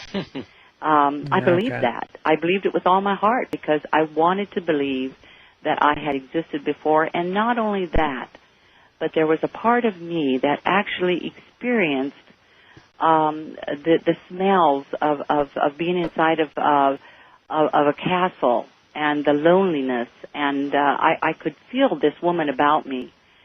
When I had my experience, and I actually inquired about a reincarnation, and I was told that cells have memories. Every cell on the human body has memories of everything that has ever existed. Remember, cell. Prison cell. You have cells in your body. That's always a giveaway. You have cells, prison cell. Just like the solar system, the soul-lured system. Your soul is lured into the system, which goes back to what we were talking about earlier with, hold on one sec, sorry. The solar system, how there's that beacon of energy that is attractive to us. Just like it is in near-death experiences with the light, with the tunnel, with the love. It's this energy that's being dispersed. And our soul is lured into the system. It's right in our face, my friends. It's right out and plain as day. And so it would be easy for my cells to recall and experience someone like Mary Queen of Scots. And, just a couple of years back, I remember the First Lady, Clinton's wife. I can't remember her name. Hillary. Hillary. The future senator in New York. Yes, and she was sitting and having these imaginary visits or something with Eleanor Roosevelt. Right. And I understood the process that she was using. And actually, you might say she was sitting down and having a conversation with her own cellular memory. Because all of our cells have memories of everything. They just recall. And so where people recall memories of pre-life as this person or that person or the other, it is not that they lived that life. They are just tapping in to what has already existed, even if it is another person's life. I mean, that's a pretty bold statement for her to make, and I'm not necessarily going to disagree with her. But, there's no doubt we have been here before. Can you possibly be tapping into other people's lives? And, she's talking about, she had a near-death experience. I've done past life regression with William Bowman's tracks, and it is the most real thing. It was me. It was me in those things. There's no doubt in my mind. that I experienced that I have been here before, and something deep within inside me has always thought that I've been here for many lifetimes. I know some people say, oh, I think I've been here not that many, a few times, or there's even people I've run across who claim that this is their first time, and I just think that's totally bullshit. But that's just my opinion. I'm not going to discount anyone's feeling on that. But if you don't do a past life regression and go through all that stuff, then, how do you really know? I mean, you feel this, like, you have lived through this before. And that's how I felt. I've never done one in person, but what I like about William Bowman is, he's driven and pushes the message of, you taking control of yourself. It's a sovereign message. And that's rare. That's really, really, really rare in spiritual exploration, finding yourself. So if anyone does want access to that, leave a comment. I will figure out a way to help you find those, because they can be a little costly. But if you have a BitTorrent client, just leave a comment, and maybe the torrent fairy will come and he'll be able to do a past life regression with the tracks. I swear by him. So far, I've been extremely happy with the results I've had. So, of pre-life as this person or that person or the other, it is not that they live that life. They are just tapping in to what has already existed, even if it is another person's life. This is our cell memories are passed down genetically. Well, the evidence for that would be borne out, and I know you know about the lady who had the heart and lungs transplanted onto her from, I believe, an 18-year-old boy or a youngster, and she woke up with cravings for, I think it was beer and pizza. I don't know what it was, what an 18-year-old would want. And then later, and this is what really blew me away, Betty, she dreamed the donor's name. Oh, wow. That's beautiful. It's incredible, actually. I mean, cellular memory is an awesome topic to dive into, and that's something I've spent a lot of time on, as well as terminal lucidity. I mean, those things are absolutely just jaw-dropping topics, and they all go and prove that the brain is nothing that we have been told. It's fucking nothing.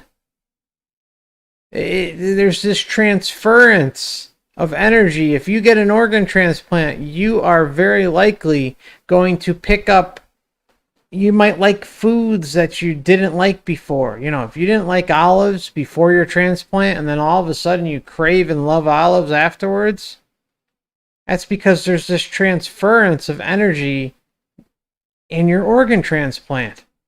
And this is well documented. This is not, bullshit. It's again, like when I there's things I'll tell you guys, and I know about them, and I feel very comfortable in saying, yes, this is happening. You can go look it up for yourself, and you will see it and confirm it for yourself. And then there are other things I'll say, well, I suspect, or I think it points in this direction, and I'll be honest with you and tell you when I feel that way, so that, there's a difference between a lot being backed up by evidence and testimony and experiences versus things that are, I suspect, but I'm on the fence about, but that may have some legs.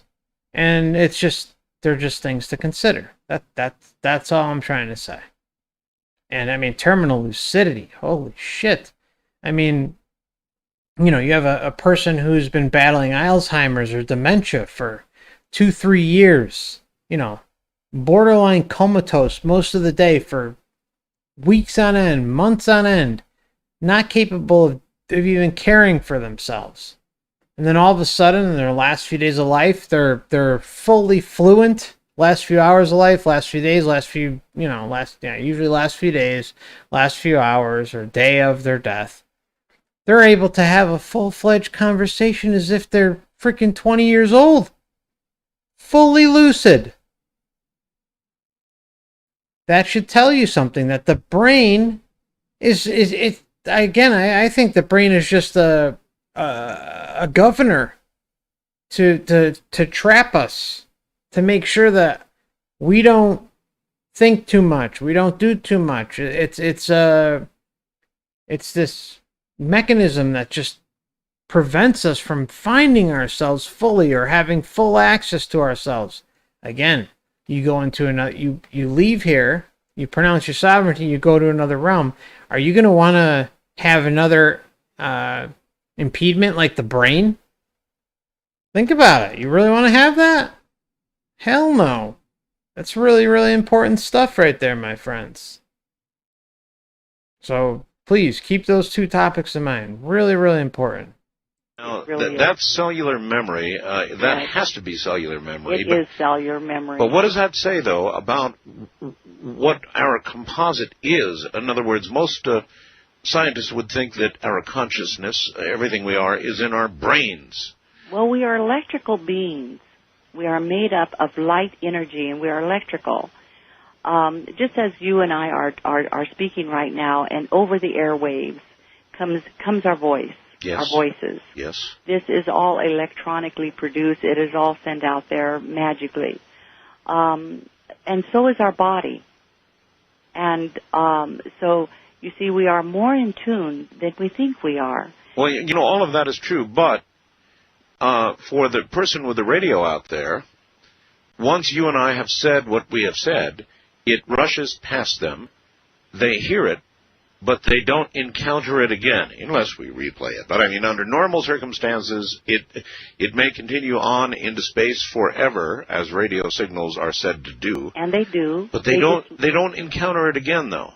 They lose their power, their energy, and it weakens. Yes. And so this is why it goes through. But actually, one of the things, again, that I was taught while I was there, and that is that these electrical waves, our voices, yours and mine right now, travel not only to radio, but it actually, the vibrations of our tones that we produce literally enter in to every person on this earth.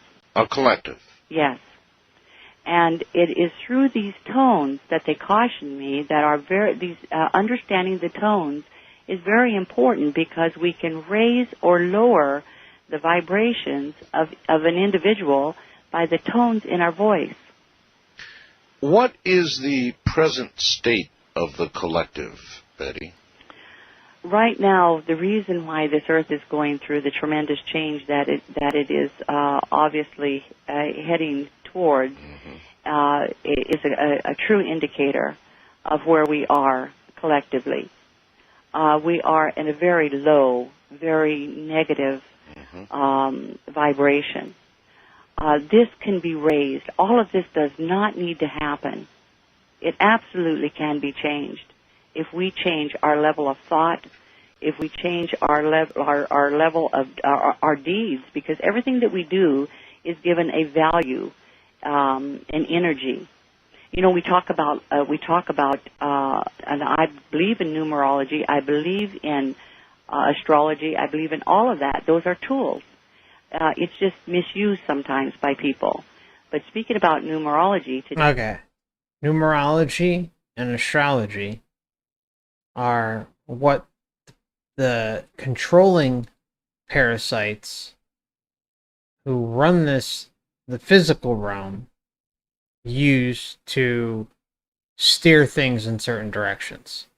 That is undeniable, okay? The reason why astrology and numerology has been shit on so much is because of the value that it has. But what does it also do? It helps expose the matrix. It helps expose that it exists it's a programming mechanism that can be used to your advantage. And it also shows that there is some form of a script involved. And that is, again, undeniable. It's absolutely mind-blowing stuff. How much you can learn about not just the mechanisms of how things occurred, like news articles, big worldwide events, and just down to the basics of your personality and, astrological phases, all that stuff. That's part of the matrix.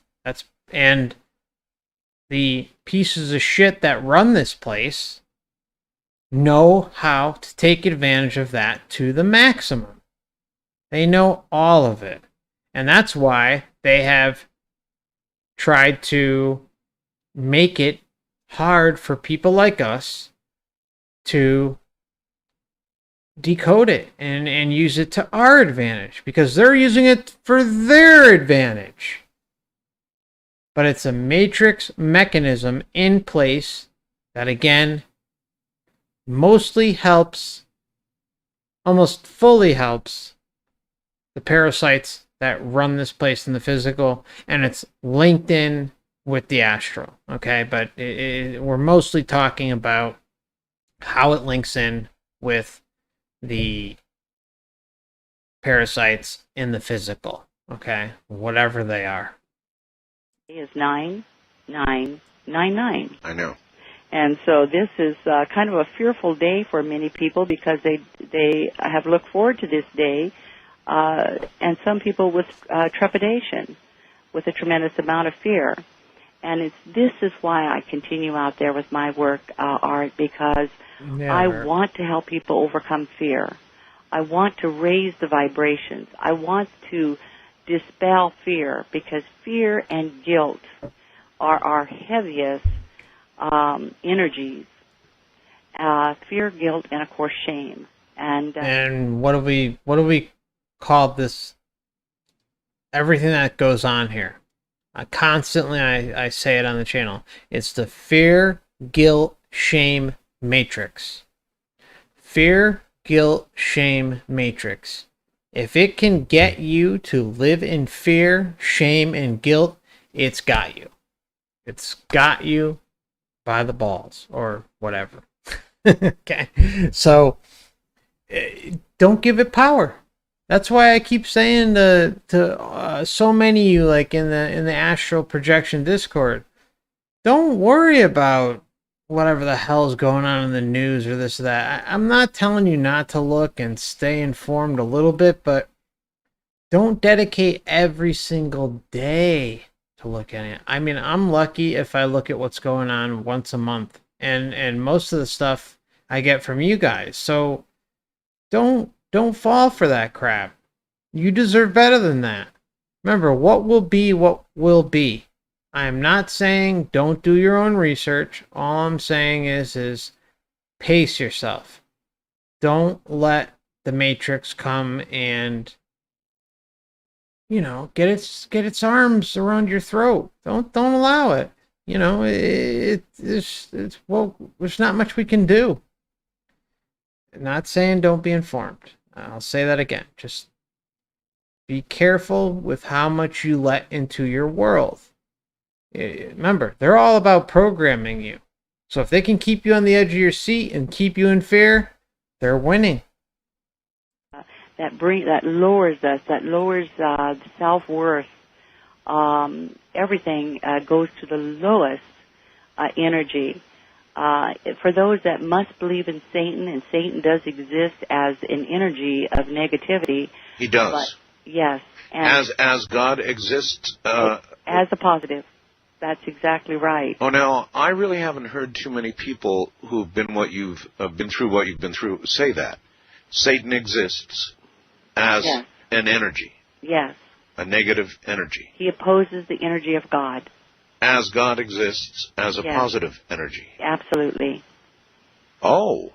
Absolutely. God, although God is a being, that I experienced. I mean, I literally saw this man as God. Now, you can interpret that any way that you would feel that you had to. Some people might say, well, I had a belief in God prior to my death, and so therefore I saw him as a being, a male figure, because some people believe, of course, God is female. What I saw was a perfectly balanced being. This being had feminine and masculine qualities about him. And but I knew that Satan was also a being, but that his energy would be that of a negative.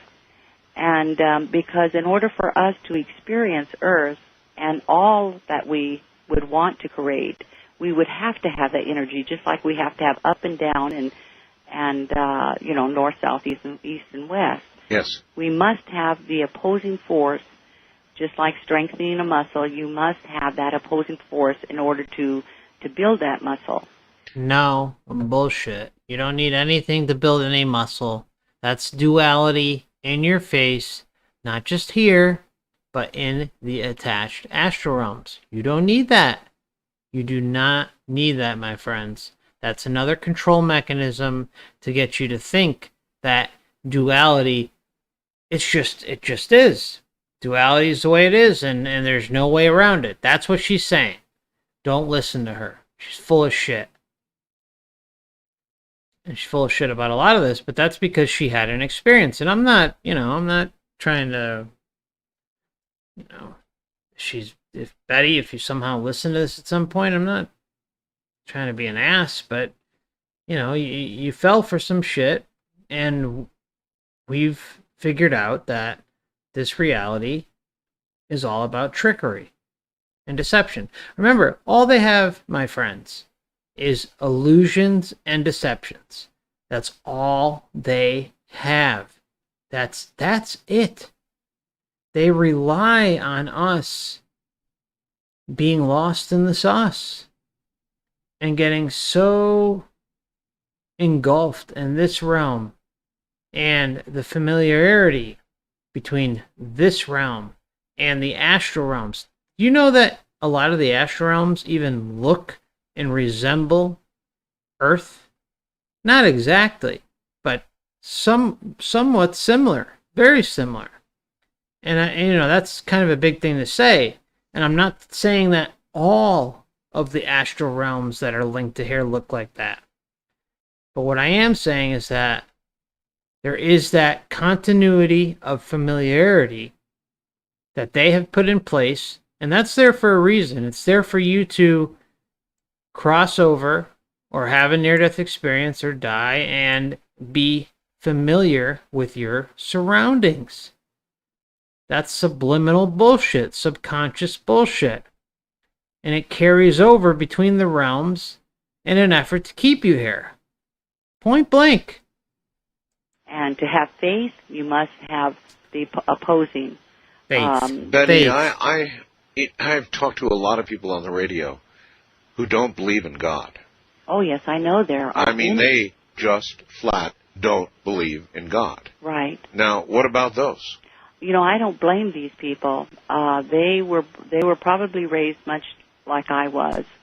I was afraid of God to the point that I wanted to dismiss him from my life. Well, what I mean is, at that same moment, without the insights or the luck, I guess, to go and come back, a person arriving at that point of darkness, if that's their arrival location indeed at all, who didn't believe in God at all, I guess you can only speculate, but I mean... I guess I could speculate on that, only in that I experienced it, and I have heard experiences of thousands of people during these 26 years of having had my experience. And I can tell you stories, and these are some of the stories I share in the Ripple Effect, as a matter of fact. These are stories of people that come from different belief systems, just different faiths, that had near-death experiences and actually experienced like what I experienced. Right. And so what I would like to see more than anything else, I think, on Earth, and that is that people come together and forget about their religious structure, their current religious structure, and start investigating these experiences. Let's find out. Let's compare. Let's weigh and measure these things, and find out what people are truly experiencing. I know that everyone comes from their own perception. That's the only place they can come from. So you're telling me that of those people that you do know of who have an experience like this, who did not believe in God, right? Absolutely, they met him. They had the same experience. Yes, they met him. I actually have met and have letters in the book, The Ripple Effect, from Jewish people, Buddhists, yes, who wrote me letters and shared their experiences with me, and they met Christ. All right, this can happen, but the problem is, and a lot of people will sometimes, not a lot of people, but some people will come and leave a comment and say, hey, can you check out this video? It doesn't make much sense. Or can you check out, this near-death experience on this website and read it and let me know what you think? And a lot of times seems like there is something missing. Okay? Again, it cannot be stated enough that there is a memory wipe with near-death experiences. This has been admitted to over and over again. So if you have a memory wipe, or if you don't have the ability to talk to the person who had the near-death experience and say, hey, what was your spiritual belief prior? How did you feel about Christ? How did you feel about Buddha? How did you feel about Muhammad? Yada, yada, yada. A lot of times the in-depth, detailed question that you would want to ask them is not available. And you throw in the memory wipe on top of that, man, oh my Lord, it leaves holes. But the point is, this is really, really important that, and I know I keep saying that, but it is important that when you're listening to these things, it's all about the patterns in the long run. If you're in the 85, 90, 95 percentile bracket for certain narratives and they keep presenting themselves, you should feel pretty confident in what you're looking at, reading, listening to, right? For the few here and there, the anomalies that pop up once in a while, if you can't really talk to them or gauge some further information, you're just lacking information. And that's key. If you feel like you're lacking something, then you can't put the whole picture together about that specific case.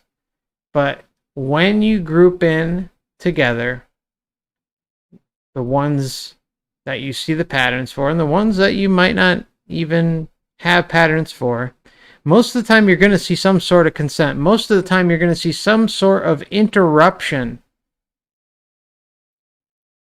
within the near-death experience where the person is just flat out consenting and giving themselves away right out the gate. Right out the gate.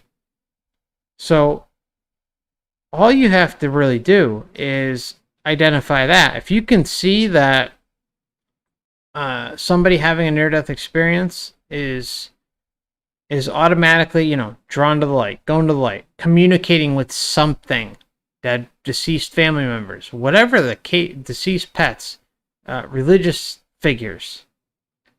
That right there is all the evidence you really need. They've already been, I like to call it, corrupted. If they're corrupted, then next case, please. Right? I mean, that's really where it leads. And then if you could piece in some patterns and continue to build on the evidence that you've been compiling, then great. But if they're in the middle of tangoing with something, that should be all you need to see. If they're hearing some sort of communication, some sort of energy going towards something, moving forward, going towards something, that's an act of consent. Point blank. Now, that was quite a shock to them because this man was not in their experience. Now, Jesus was a part of my experience, a part of my religious background. It would be natural for me to say, call this being Jesus. Got you. Of course that would be natural. But of the Buddhists, you're telling me they met Christ, not Buddha. Right. That's true. And yet many people have met Buddha. But more people, I'm just talking about the letters that I have collected, and people that I have met, more of these people have met Christ. I received a phone call from a woman that was terrified, and she says, "My God, Betty, my mother died, and she saw Jesus." And I said, "What a wonderful thing." I said, "Don't worry about it. I experienced it." I think there are more Buddhists and others than there are Christians, but anyway, you got to figure at best 50-50. Half the people in the world don't believe in Christ and God as we know them, or So this has always been something that I have struggled with terribly, Betty, and that is that there are good and bad people of faith and no faith. There are good and bad people of various faiths. Absolutely. But what you seem to suggest when you say what you say is that there's only one true path. No, I don't believe that there is one truth path. As a matter of fact, I was told that there wasn't. Oh. So this was what, again, was something that I had to rethink as far as my religious background, which was in my early youth, was Catholicism, and the Protestant, of course, and so See right there how we're getting background information. We're getting information about her. That's important to be able to build around the case. So when you're researching near-death experiences, my friends, it's really, really important to have a grasp on what their belief system was prior to having their near-death experience. And it's interesting to hear what they feel afterwards. It was very difficult for me. This wasn't an easy experience at all. And then to come out with Embraced by the Light, of course, I know that it crosses many paths, many lives that do not believe in God. But I have to share the experience as I experienced it. That's right. Yeah, and otherwise I would be lying. Right. And so this is why I'm greatly interested in research being done in this area. Great research, not what we're doing now, but I mean unbiased, so that we can get to the root of all of this. Let me just... Okay. So we can get to the root of all this. We're getting to the root of all this right here, okay? There are very few people talking about this, and I'm not trying to toot my own horn or say that you should be listening to every word I say, because everyone should be doing their own research. This channel should only be a stepping stone for your own journey. I'm not pushing anything. I'm not trying to convince anyone of anything. I'm just throwing everything out there whenever possible and leaving you, the viewer, in the driver's seat. You decide how you feel about this. But I promise you, you hang in there. I know my streams are long. I know, going through all these near-death experiences on your own is time-consuming. It takes a while.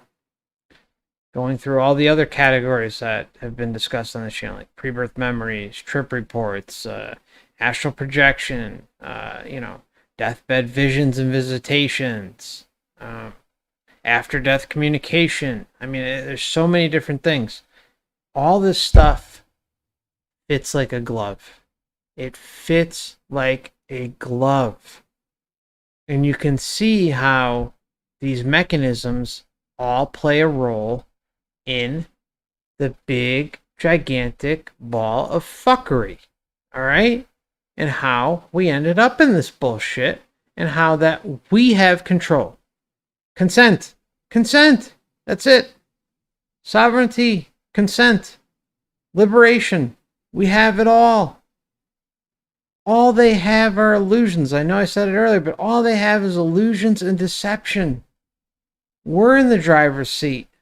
It's all up to us. The question is, how bad do you want to know? Do you want to know? Are you willing to put in the time and the effort to prove it to yourself? You can do it. You don't need me. You don't need anyone else here. You can do all of this on your own. But if you want a few shortcuts, I'll show you some. But you don't need me. You don't. And I just, please prove it to yourself. And if you come back a year, if you're some of you might be upset and oh, this guy's an asshole. He's just saying this and that, and thinks he's a know-it-all. Fair enough. I invite anyone to go out and do their own research and then come back a year or two down the road and say, hey, okay, well, I see it. I'm talking about, really putting in the time and proving it to yourself, because that's all I want you guys to do. And it's the best gift you can ever give yourself. The best gift you can ever give yourself is to prove this to yourself and walk away knowing that you have so much more power than we have so much more power than we have been led on to believe. We've been beaten and abused in this place and in the astral, okay? With the soul groups, the attachments, all this stuff, all right? Lifetime after lifetime, coming back, mind wiped. How sick is that? I mean, just the mind wipe alone. Come on, let's just call it out for what it is. If there's anything else, we can throw away all this other bullshit that I'm talking about, all right? Just the mere fact that we were born here with no recollection of who we are, where we came from, or why we are here. Isn't that a case in and of itself? Shouldn't that just be the base outline right there and then to say, holy shit, yeah, that's pretty damn concerning. I don't remember. And that's because the whole damn thing is orchestrated this way, and we agreed to it. We consented to it. Just as much as we consented to come here and deal with this bullshit, we can consent to not deal with the bullshit when we leave here. Okay? The memory wipe that's the biggest clue. The biggest clue of them all.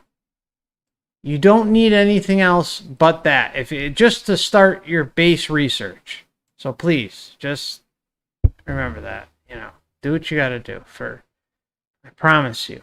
Please, please, please, do your own research. But I'm just merely sharing the truths as I see them, and from people that have experienced near-death experiences, even children who have not been taught of God. Especially children. They come back talking about Jesus. I know. They also come back talking about someone by the name of Elizabeth. I think it's important for us to search these things out and to explain them somehow, or at least I have a great interest in it because I experienced it. But I know that I experienced Jesus, and to say that he is anyone else but Jesus would be a lie. Gotcha. No, you can only tell us what happened. No, I wouldn't want you to tell us anything else. Exactly. You wouldn't want me to try to make this generic to fit all religions. Nope. Just what happened to you. Here's somebody who asked. All right. Just really quickly, I want to thank Scully very much for the kind donation. That is very, very nice of you. Thank you. Says, Your info has woken up both myself and my eldest son. Cannot thank you enough, FC. Keep up the great work. Thank you, my friend. That's very, very kind of you. And that's great that you were able to wake up your eldest son. I mean, a lot of times this is like a solo journey. So, wow, that's really, really great. Thank you so much. That's very kind of you. And again, just so some of you know, anyone who's a member of the YouTube memberships, the Last Timers Club, tomorrow is the members stream at 4 p.m. Eastern Standard Time, just as a reminder. And, you know, again, I say this all the time, that your donations and memberships are very, very much appreciated. But at the same time, I know things are tough right now and not always easy. So I don't expect anything. It's always appreciated, but I don't expect anything. And I just can't thank you enough for supporting my work. And I have some big plans in the pipe for next year. Just really, really quickly, I don't want to go too off track, but my plan is to buy a couple cell phones, an unlimited data plan, a big long table, probably 3 to 4 chairs, couple microphones, and also print up some, you know, business cards and flyers, and go into public places and set this all up and try and wake people up to the Reincarnation Soul Trap in a live setting with the general public. And my plan is to have it all recorded in real time, live. So I'll try to do it all in live stream. Of course, there could be areas where the signal might not be great, but if that doesn't work, then what I'll do is obviously upload them at a later date afterwards. But I'm all about trying to do live streams, and I think it would be a really interesting dynamic to have the general public involved and just see where things go. So keep an eye on for that. That's not going to be till next year, but as more time passes and I figure out the equipment that I need and all that, and get some funds set aside for it, I think it'll be a really, really interesting project to do. And I look forward to being able to share that with you all. So thank you again, everybody, and thank you, Scully. A pretty interesting question. It is as follows. You said you went to the best place you'd ever been. Yes, to that point, And particularly since you had gone to your husband and your children and you knew that you didn't have to be there anymore, you were comfortable with that. I was very comfortable with leaving them. Then the obvious question is, if you loved it so much there... I was very comfortable with leaving them. Again, you hear mothers say that the love involved with all this, and for those who haven't been, tainted yet by outside forces, they'll say that, my daughter will be fine, my son will be fine, my husband will be fine, my mother, my father, you name it. Mothers will say, the love experience was, 10, 100, 1,000, million times more stronger than the birth of my children. I mean, if that doesn't say the heavy duty manipulation that we're dealing with all this, then I don't know what does. But that should be a huge red flag as well with all this. That amount of power is capable of being exerted to anyone. And it's not like it's a fluke thing. It's a regular thing. This is a common data point that can't be ignored and has to be taken very, very seriously. What are you doing back? I didn't want to come What are back. you doing back? I can tell you that. You didn't want to come back. Not at all, Art. They never want to come back. Never. I didn't want to come back. I can tell you that. You didn't want to come back. Not at all, Art. I did Not not at want all. to come back here, and I have received a lot of criticism for having written this in Embrace because I told it as I experienced it, and I literally threw myself down in the presence of Jesus. I literally threw myself down in the presence of Jesus. Well, that's what they want you to do. They want you to bend a knee and bow down and be submissive and give away yourself and not control your life, not control your existence, not control your sovereignty. You believe this shit? Unreal. Criticism for having written this in Embrace because I told it as I experienced it, and I literally threw myself down Literally. in the presence of Jesus and told him Praise the that Lord. under no circumstances was I going to go back to earth, that I was finished with earth, I was through, and that nothing that he could say or do was going to make me go back. Wow. You hear that? Under no circumstances. Again, red flag. How many NDE? This is another data point. This, again, all of you can figure this out on your own, and you don't need me. You go out there and you read these things, listen, watch these near-death experiences. They all tell you they didn't want to come back. They all say it, and that I wasn't coming back. I said I'm not coming back. And then what do? The Matrix wannabe piece of shit phony god rolls out the red carpet of fuckery and says, "Step right up, come right up, and let's get everything going for you." All right. Well, what about your daughter? All right. You don't give a shit about your daughter? No problem. What about your son? Oh, okay. You don't care about your son? No big deal. How about your dying father? Ooh. Oh, and then all of a sudden, it's like they'll go through this list until you cave and go back.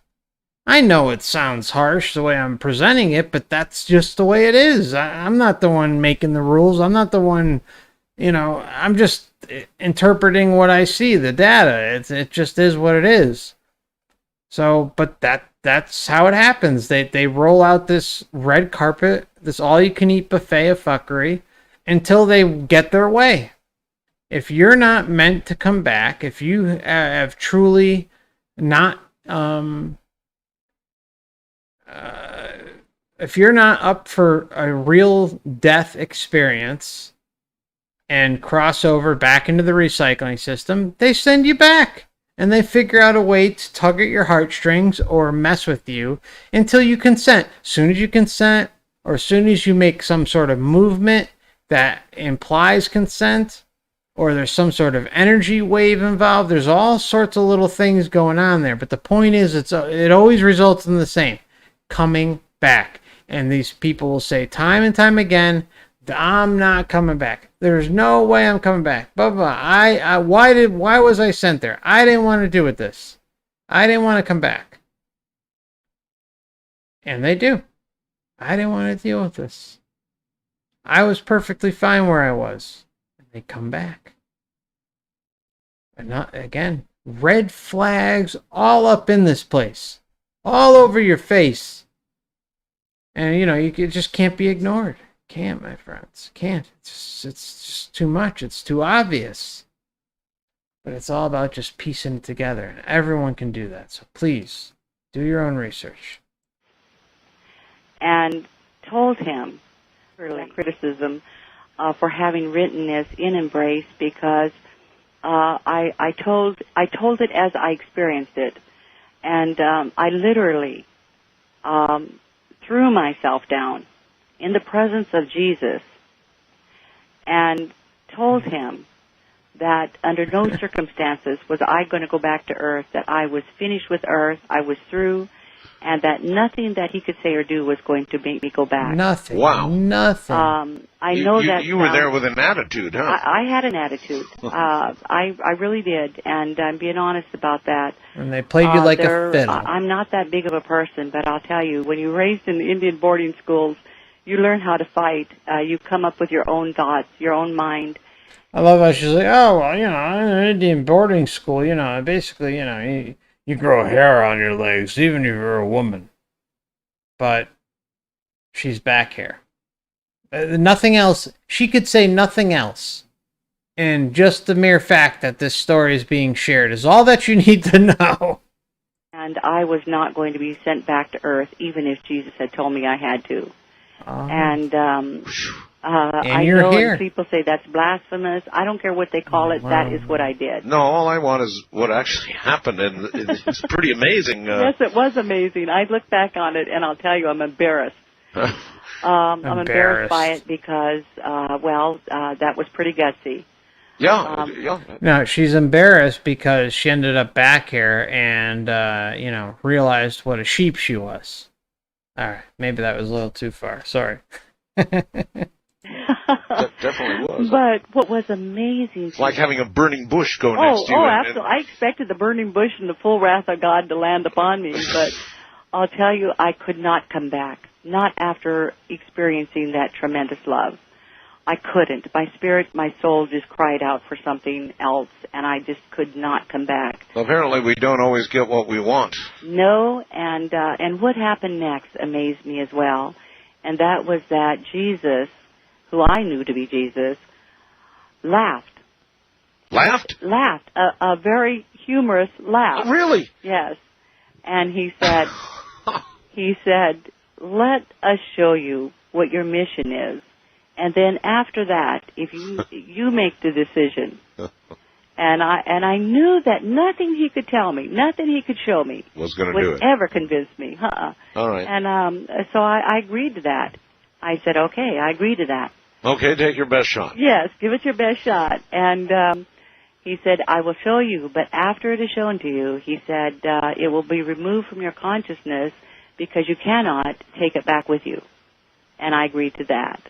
Well, I have to say, I do not know what my mission is, but I know that whatever it was, I agreed to do it because So I'm you here. did, in fact, forget. Yes, it was taken from me. It was taken. And I was told, though, that I would taken from me. It was taken from me. We're going to rewind a little bit. Said, it will be removed from your consciousness because you cannot take it back with you. It'll be removed from your consciousness. Remember, I told you how this NDE runs the gamut.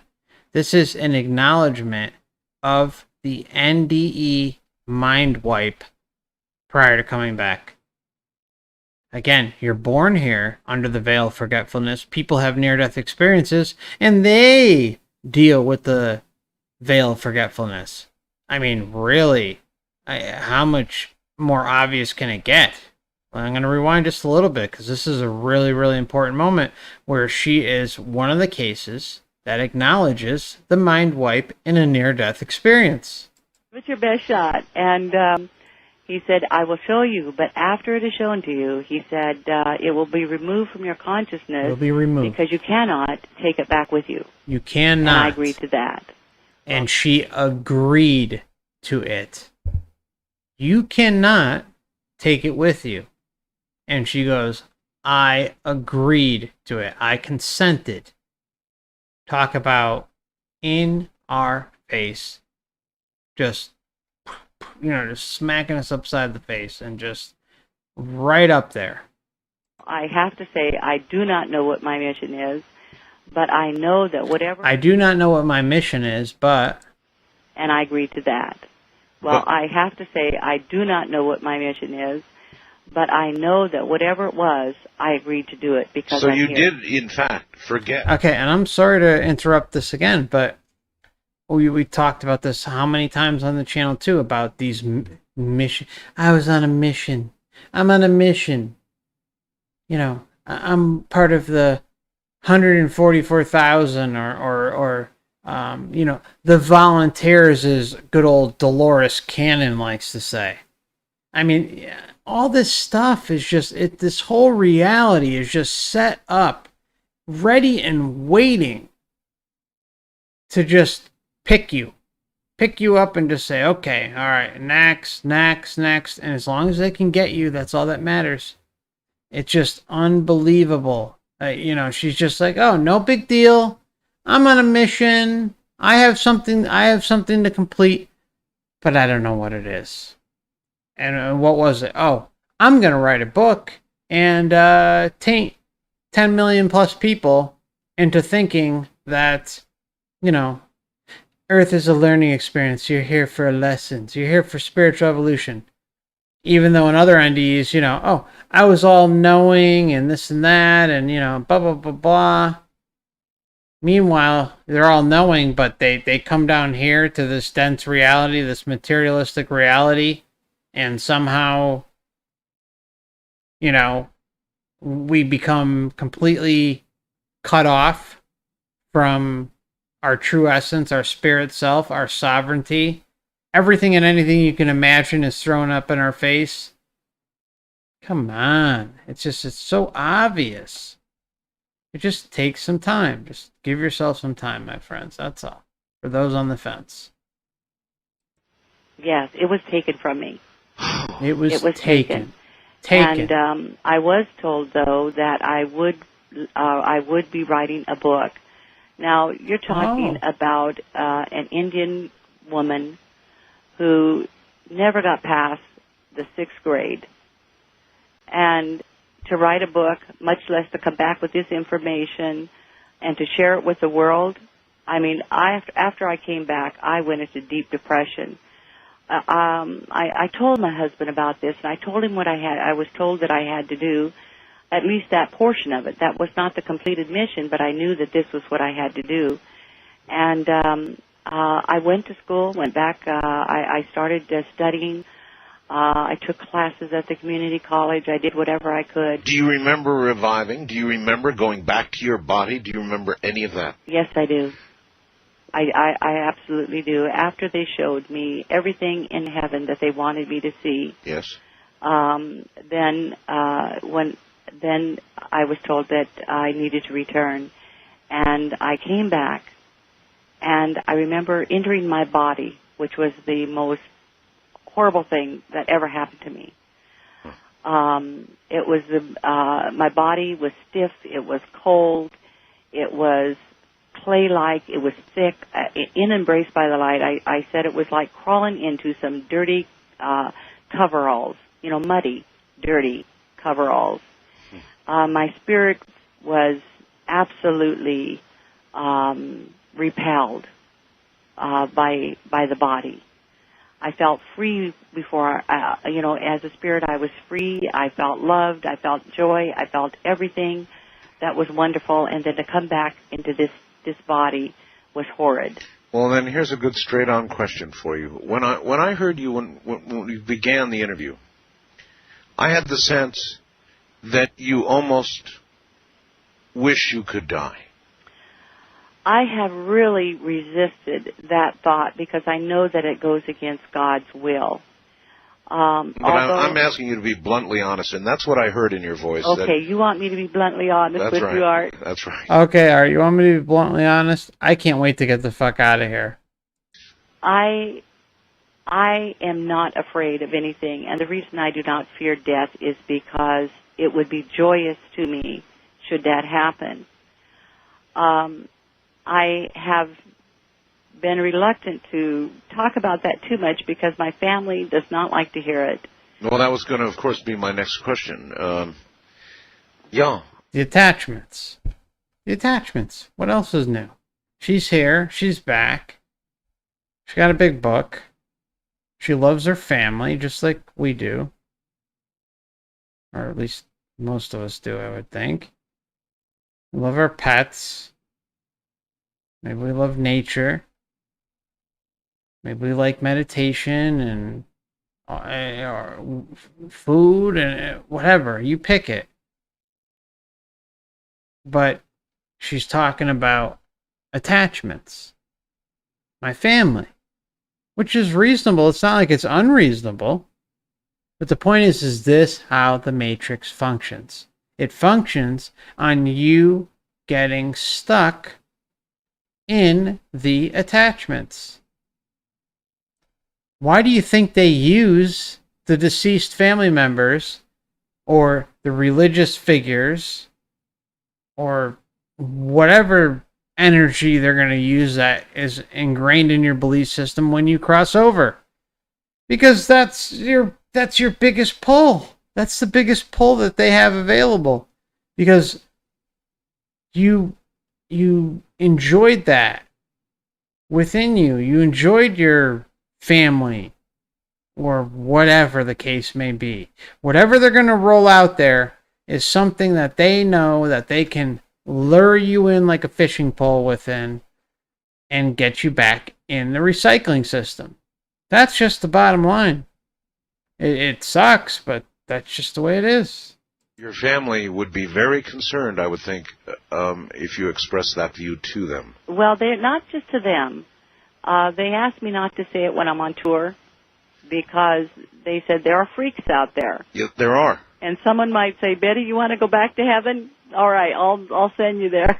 Yeah, there's always that, I suppose. Yes, but I mean, there really is that urge, huh? There's not an urge to take my life. No. Because to me, that's throwing God's gift back in his face. That's something we should probably talk about separately. But I mean, assuming that God said, would you want to come home right now? I would say yes, because I made them promise. I made Jesus promise that the moment my mission is complete, that I would come back home to him.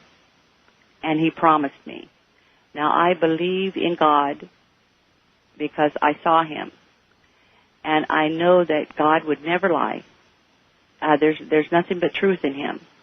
And so the minute my mission is complete, or the minute that any one of our missions are complete, because each one of us, when we were in heaven, or back home, I like to refer to it as, when we were back home with him, we came here because he chose us to, and because we agreed to, we wanted to, and we each came with a purpose in mind. For example, an infant's mission, yes, who was thrown into a Dipsy dumpster and found dead inside a trash can. Right.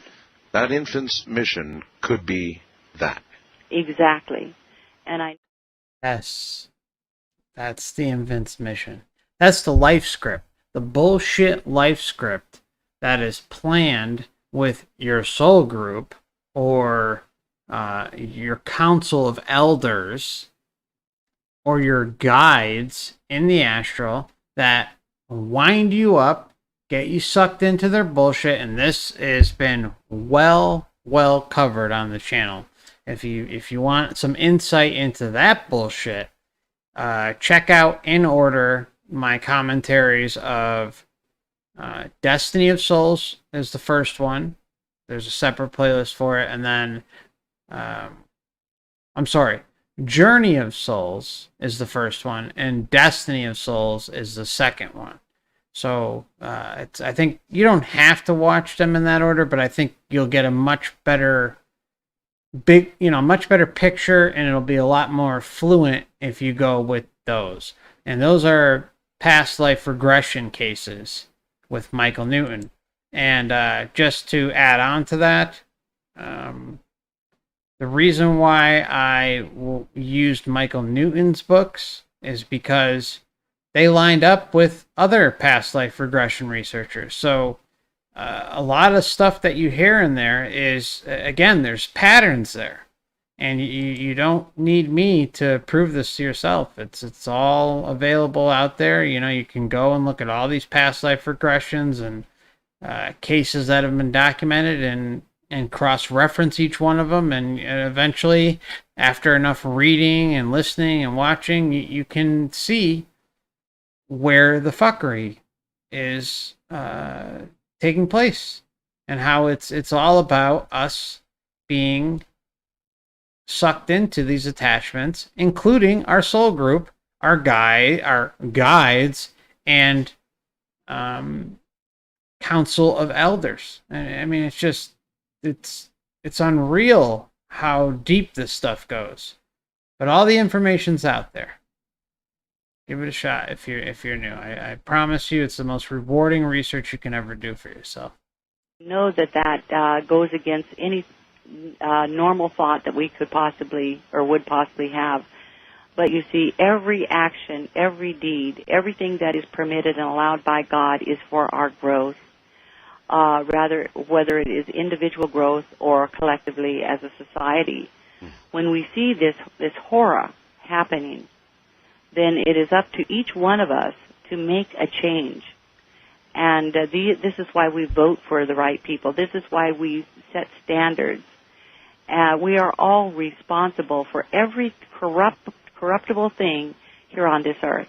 Well, Betty, that bears a little conversation. If you look... Yeah, okay, you hear this is classic. Classic. You're responsible for all the bullshit here on Earth. We're all responsible. We are the ones responsible for all the parasitic bullshit, all the suffering, everything. Yeah. It's all on us. Betty, don't lump me in with that bullshit, okay, honey? Check your ass at the door. Get your shit right. That's enough of that. I am so sick of this new age bullshit where they try and guilt trip you, and this whole system tries to guilt trip you for this and that. Be a little more specific. If you're talking about, me, tripping my friend when he was running when we were younger, or some stupid shit like that, fine. I take responsibility for that. But I'm not having my life all up in shambles over it either. You know? I'm not responsible for all the bullshit going on, like the satanic ritual abuse and all the corporate parasites that run the world and all this other shit. Hell no. Get the fuck out of here, Betty. I mean, seriously, I am I mean, I should be kinder, but I'm just so sick of the blame being cast down on us for a system that we were born into. There's no guidebook. You don't come here with a guidebook. You don't come here with anything except the system that you're born into, the family that you're born into. It is what it is. And again, we can talk about the childhood development period from birth to age 7 and how you are a product of your surroundings and your overall environment, and how show me the child till the age of 7, I will show you the man. Quoted. The reason that quote exists is because of how powerful and truthful that statement is. Because you can mold somebody into being a certain person along with certain characteristics if you have them during that time period. The brainwashing phase, if we want to get really down to it and call it out for what it is, all right? All right, okay. So, yeah, Betty, if you're listening, I'm sorry, but, I'm just so sick of the blaming, the whole world is, our fault as an individual. Just enough of that. Just enough. Around us now, our social behavior, our wars, our killing, by the way, usually in the name of God or some god. All your fault. Our environmental degradation, what we're doing to the planet. All your fault. And the course we're on right now. All your fault. Everything. While I understand that it's a good thing, preach love, because I, too, believe that's what it's all about. I really do. It is. It is. A pragmatic assessment of our present circumstances would not lead me to believe that good things lie directly ahead. Right. You're absolutely right on. That's how it is. And but I'll tell you, I was shown something else, Art, that encourages me. And that is that at this moment of time, right now, we are in this stage of awakening. God has already called many people to come forward in this crusade, if you will. As though these people are warring angels upon this earth. Mm-hmm. Many of these people that are warring angels are not men, but they are women. And he told me that these women are women of wisdom. They're not coming forward in a movement of women as has been done in the past. But these are women that are going to step forward and say, no more. This will not happen to my children anymore. I want the laws to be changed. I don't know how involved you are with what's going on with the young people these days, but I have grandchildren and children who are afraid to correct, much less punish them for their deeds. These are kids that are becoming very undisciplined. Oh, yes. And not only in their thought, but in their behavior. It's very embarrassing to be out and to see people with their children misbehaving, and those children or parents begin to panic because the law can literally take their children away from them and punish them, throw them in jail if they even correct that child with a SWAT. Mm-hmm. That's right. You should beat the shit out of your kids. You ready? Okay. Bring your child up here. If he's acting like an asshole, you beat his ass. I mean, see, you hear this? The reason why things get so fucked is because of the intergenerational trauma that is passed down. And then you add to it the ever building insanity of the system that you're born into.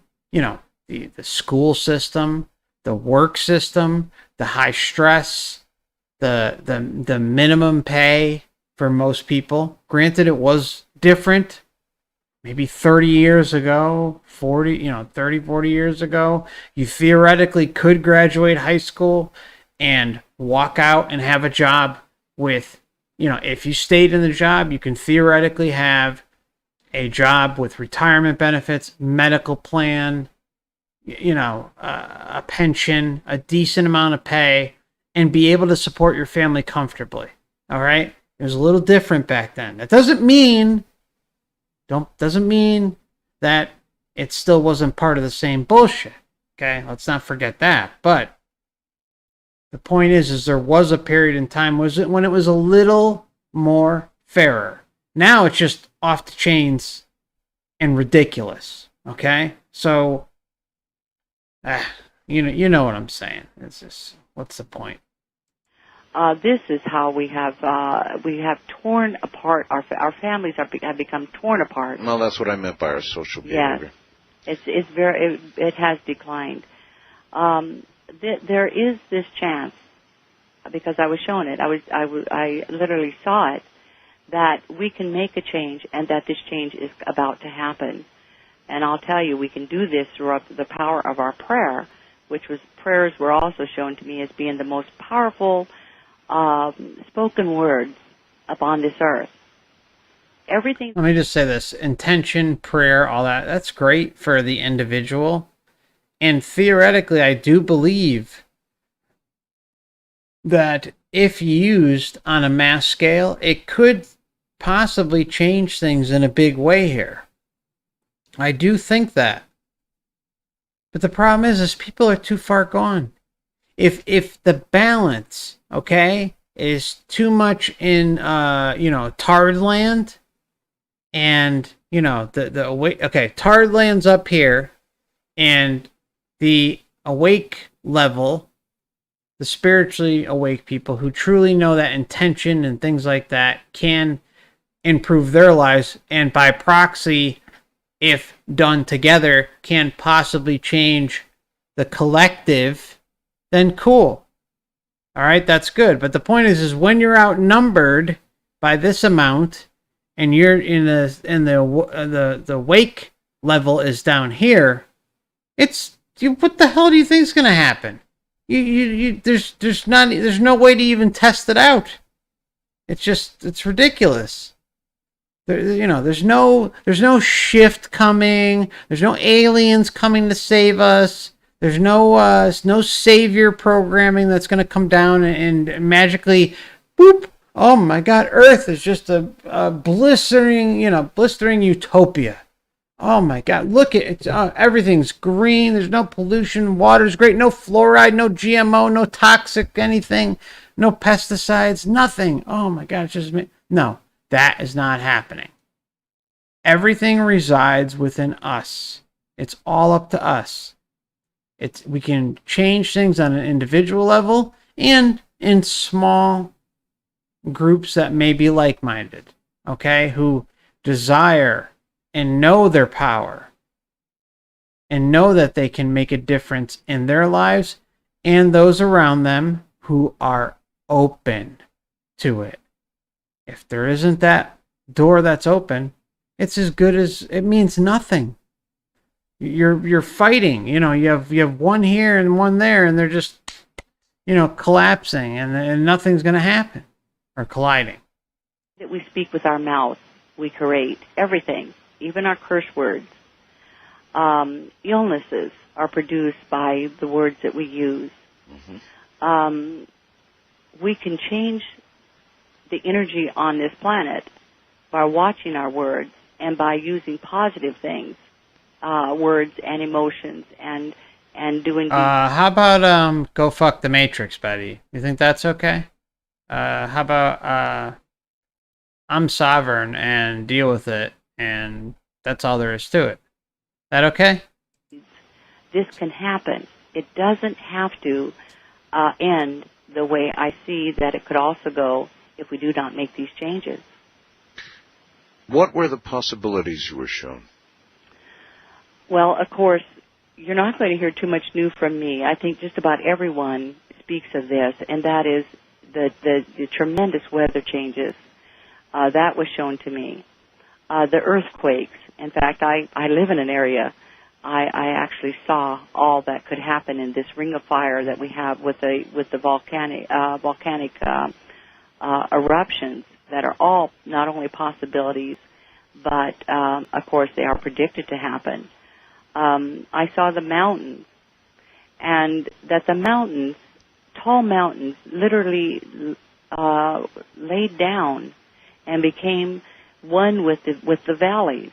And of course, when the mountains lay down, other parts of the earth have to raise up.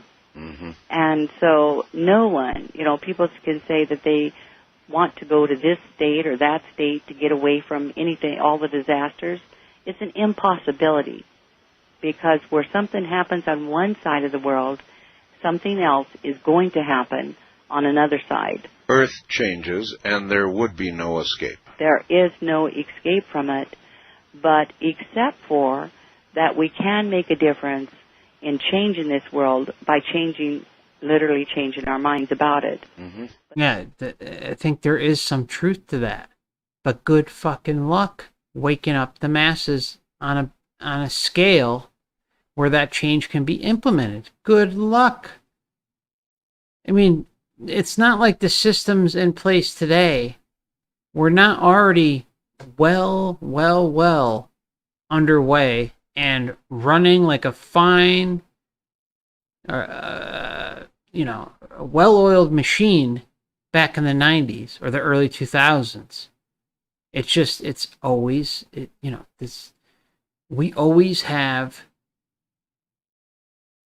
We're always the underdog, okay? That's just the bottom line. And if you can't convince and help at the level of where a child is born, you're not going to convince the masses enough to change on a grand scale who are adults. It just doesn't work that way. It just, it sucks to say that, but that's just the way it is. And we're programmed that way on purpose. That's it. There's nothing we can do about it.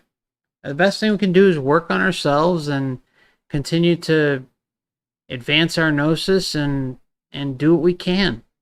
And if we can talk to like-minded people along the way, that's great too. But as far as mass scales in our lifetime, and I don't care if you're just born today, a mass scale change is not going to happen in our lifetimes. That I promise. And I don't take any solace in saying something like that. I hate saying that, but it just is the way it is. There will be, and I was shown massive panic.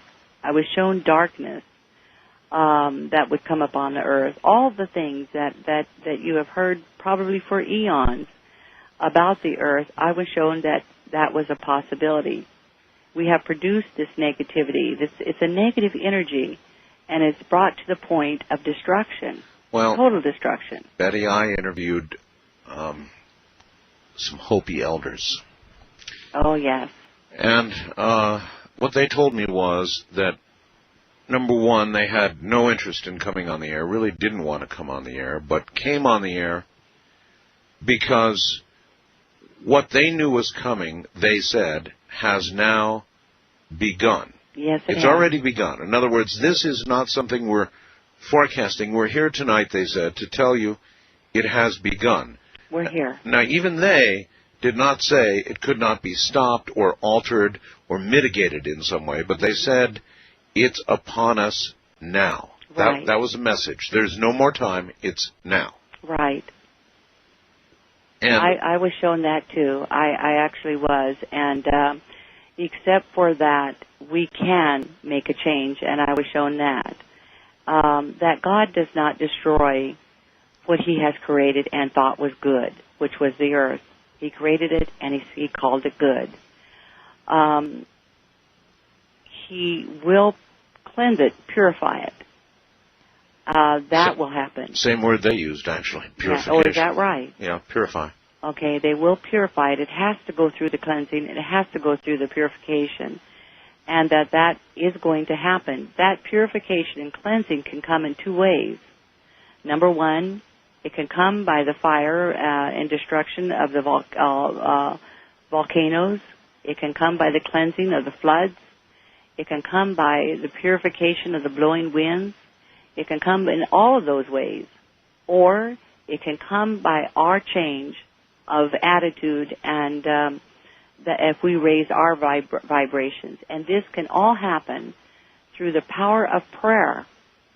And because prayer, again, going back to the spoken word being the most powerful thing on this earth, besides love. Is the power of prayer, in your opinion, an actual response from God, or an effect on the collective itself? The power of prayer is actually something that, in the Bible it says, go into your closets to pray. Yes. And some people have literally thought, and I've taken polls on this during my speaking engagement. Betty, whether she believes that having an abortion is, as she puts it, throwing God's gift back in His face. And the same question would apply, of course, to suicide. You mentioned that with respect to suicide or taking your own life, that it would be throwing God's gift back in His face. Absolutely. Both are. And I am, I'm often asked if I'm pro-abortion, and I have to say I'm pro-education, because I believe that most women, in fact, I believe all women, educated not only to the physical physicalness, I suppose, of removing that fetus from them, what happens to the fetus, and also to their body, but also educating them to the spiritual aspects of things. They certainly would not, knowing what was right, they certainly would not choose to abort. There are spiritual beings that are literally waiting to be born. These spirits are spirits that we are personally connected to. I don't know if you have children or grandchildren. I don't even know your age, Art. It doesn't matter. I'm old. Oh, you're old, huh? You're like the majority of the people here on Earth, including myself, huh? Yeah, I'm 54. Actually. Okay, 54. That's young. And you have then grandchildren that are preparing to come to Earth. These are spirits that you have known forever. I mean, this is not just spirits that are attached to you because they've watched you on this earth and they're drawn to you. These are spiritual beings that you've known when you were back in heaven or back home. But here's the problem, Betty. If you remember earlier, I said to you, well, what about the child found dead in the dumpster? Yes. And we said, well, that was that child's mission. Yeah. So then that child would know, because see, God knows. We are all given a time here on this earth, a certain time to live, and that time was agreed upon. And sometimes that time is lengthened according to our desires. Or very shortened. Now, or they're shortened. But in the case of the aborted fetus, if that was the mission of the child, how can the negative karma, lack of a better word, be given to the mother over this? Or how can the mother be made to suffer, or in some way has sinned terribly by doing something that was almost preordained? Right. I don't think that was preordained. I think it was a matter of a choice was given to her, and she made a choice. And many of us make choices, and we make wrong choices. And abortion is covered very well in the ripple effect, because the ripple effect is about our lives and our deeds and how they ripple out to affect us and to affect the world. Sure. And abortion is one of those. And many of the letters I receive are from women that have aborted children. What I was shown on the other side was that these spiritual beings that are connected to us, that choose to come to us as children or as grandchildren, they seek that life. And when we do abort, we do throw that gift back into God's face. But for those mothers who have aborted children, I want them to know that I also know that bonded spiritual being will remain with you and could come back to you through as another child, or perhaps if you cannot have any more children after that abortion, perhaps as a grandchild. So God does not completely sever us from our loved ones. But when you are on the other side and you see the results, you see the perfect plan, and then you see how... The perfect plan. You see the perfect plan. I mean, come on. I mean, abortions and stillborns and all that causes suffering and pain. That's a nice loose extraction mechanism right there. That affects not just the mother, but the father, and usually the family who's involved with it. So but it's all part of God's plan, right? It's all part of God's plan. We're probably going to wrap it up here in a couple minutes, so I'll probably go about another 5 minutes. Through your free will, your choice, how you actually aborted or changed that free or that perfect plan, it's very devastating to your soul.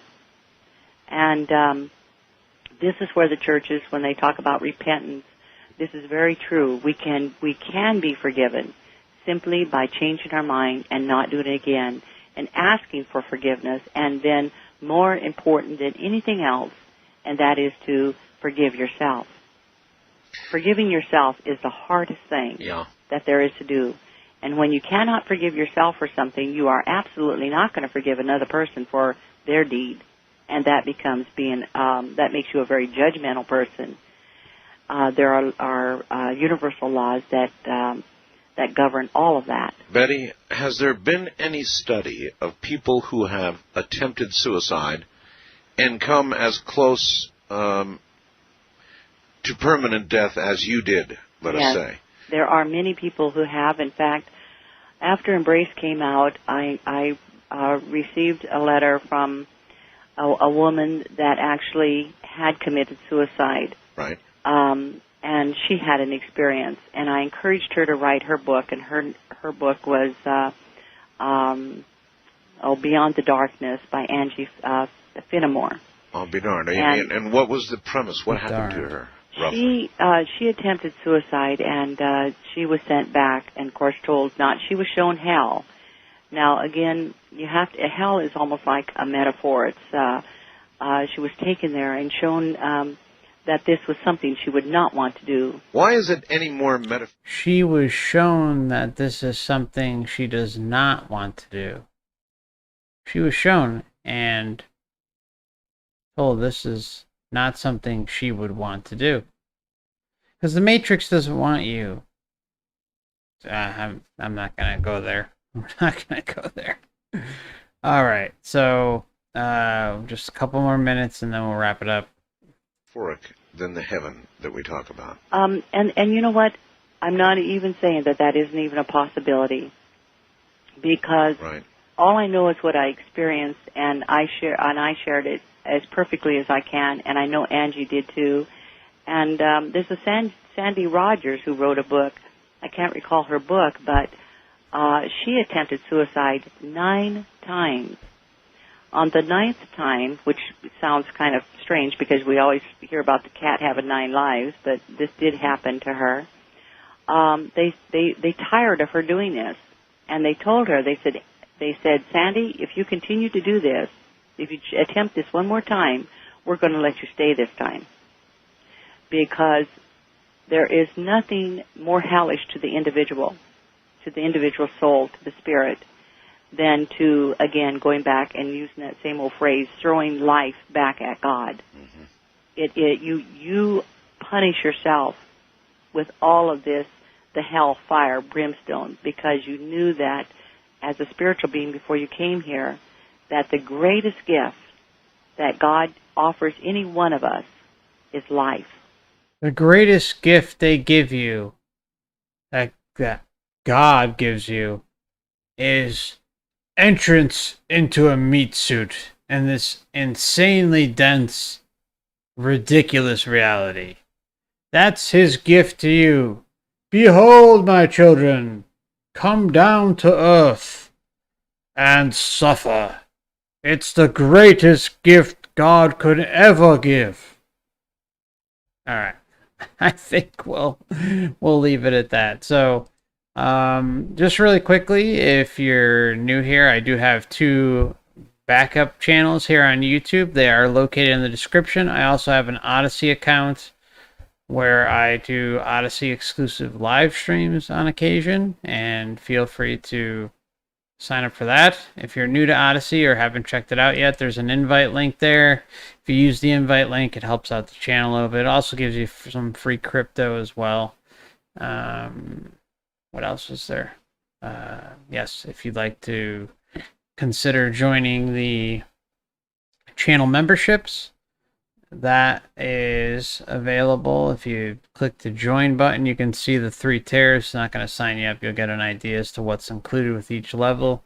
And tomorrow, or actually today, Sunday, October 17th at 4 p.m. Eastern Time, is our first monthly members live stream. If anyone would like to join, feel free to check that out.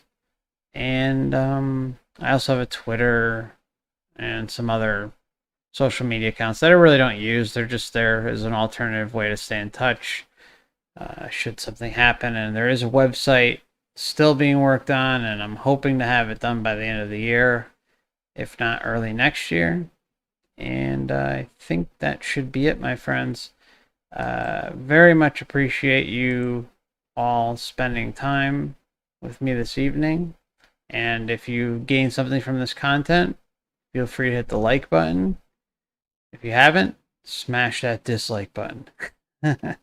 And I do encourage everyone to, if you're starting to see what's going on with this reincarnation soul trap and know it with every fiber of your being, consider making your own videos, making your own blog, your own social media account somewhere else, or on YouTube, and making your own videos wherever, and sharing what things you find that are helpful for teaching others, because it's can't be stated enough that it's really about us helping each other and getting the word out. And if you share my content too, that's much appreciated. But the more people that know about this, the better. This is the most important truth that can be learned while we're here, my friends. There's nothing more important than knowing this information and sharing it with like-minded people so the word gets out.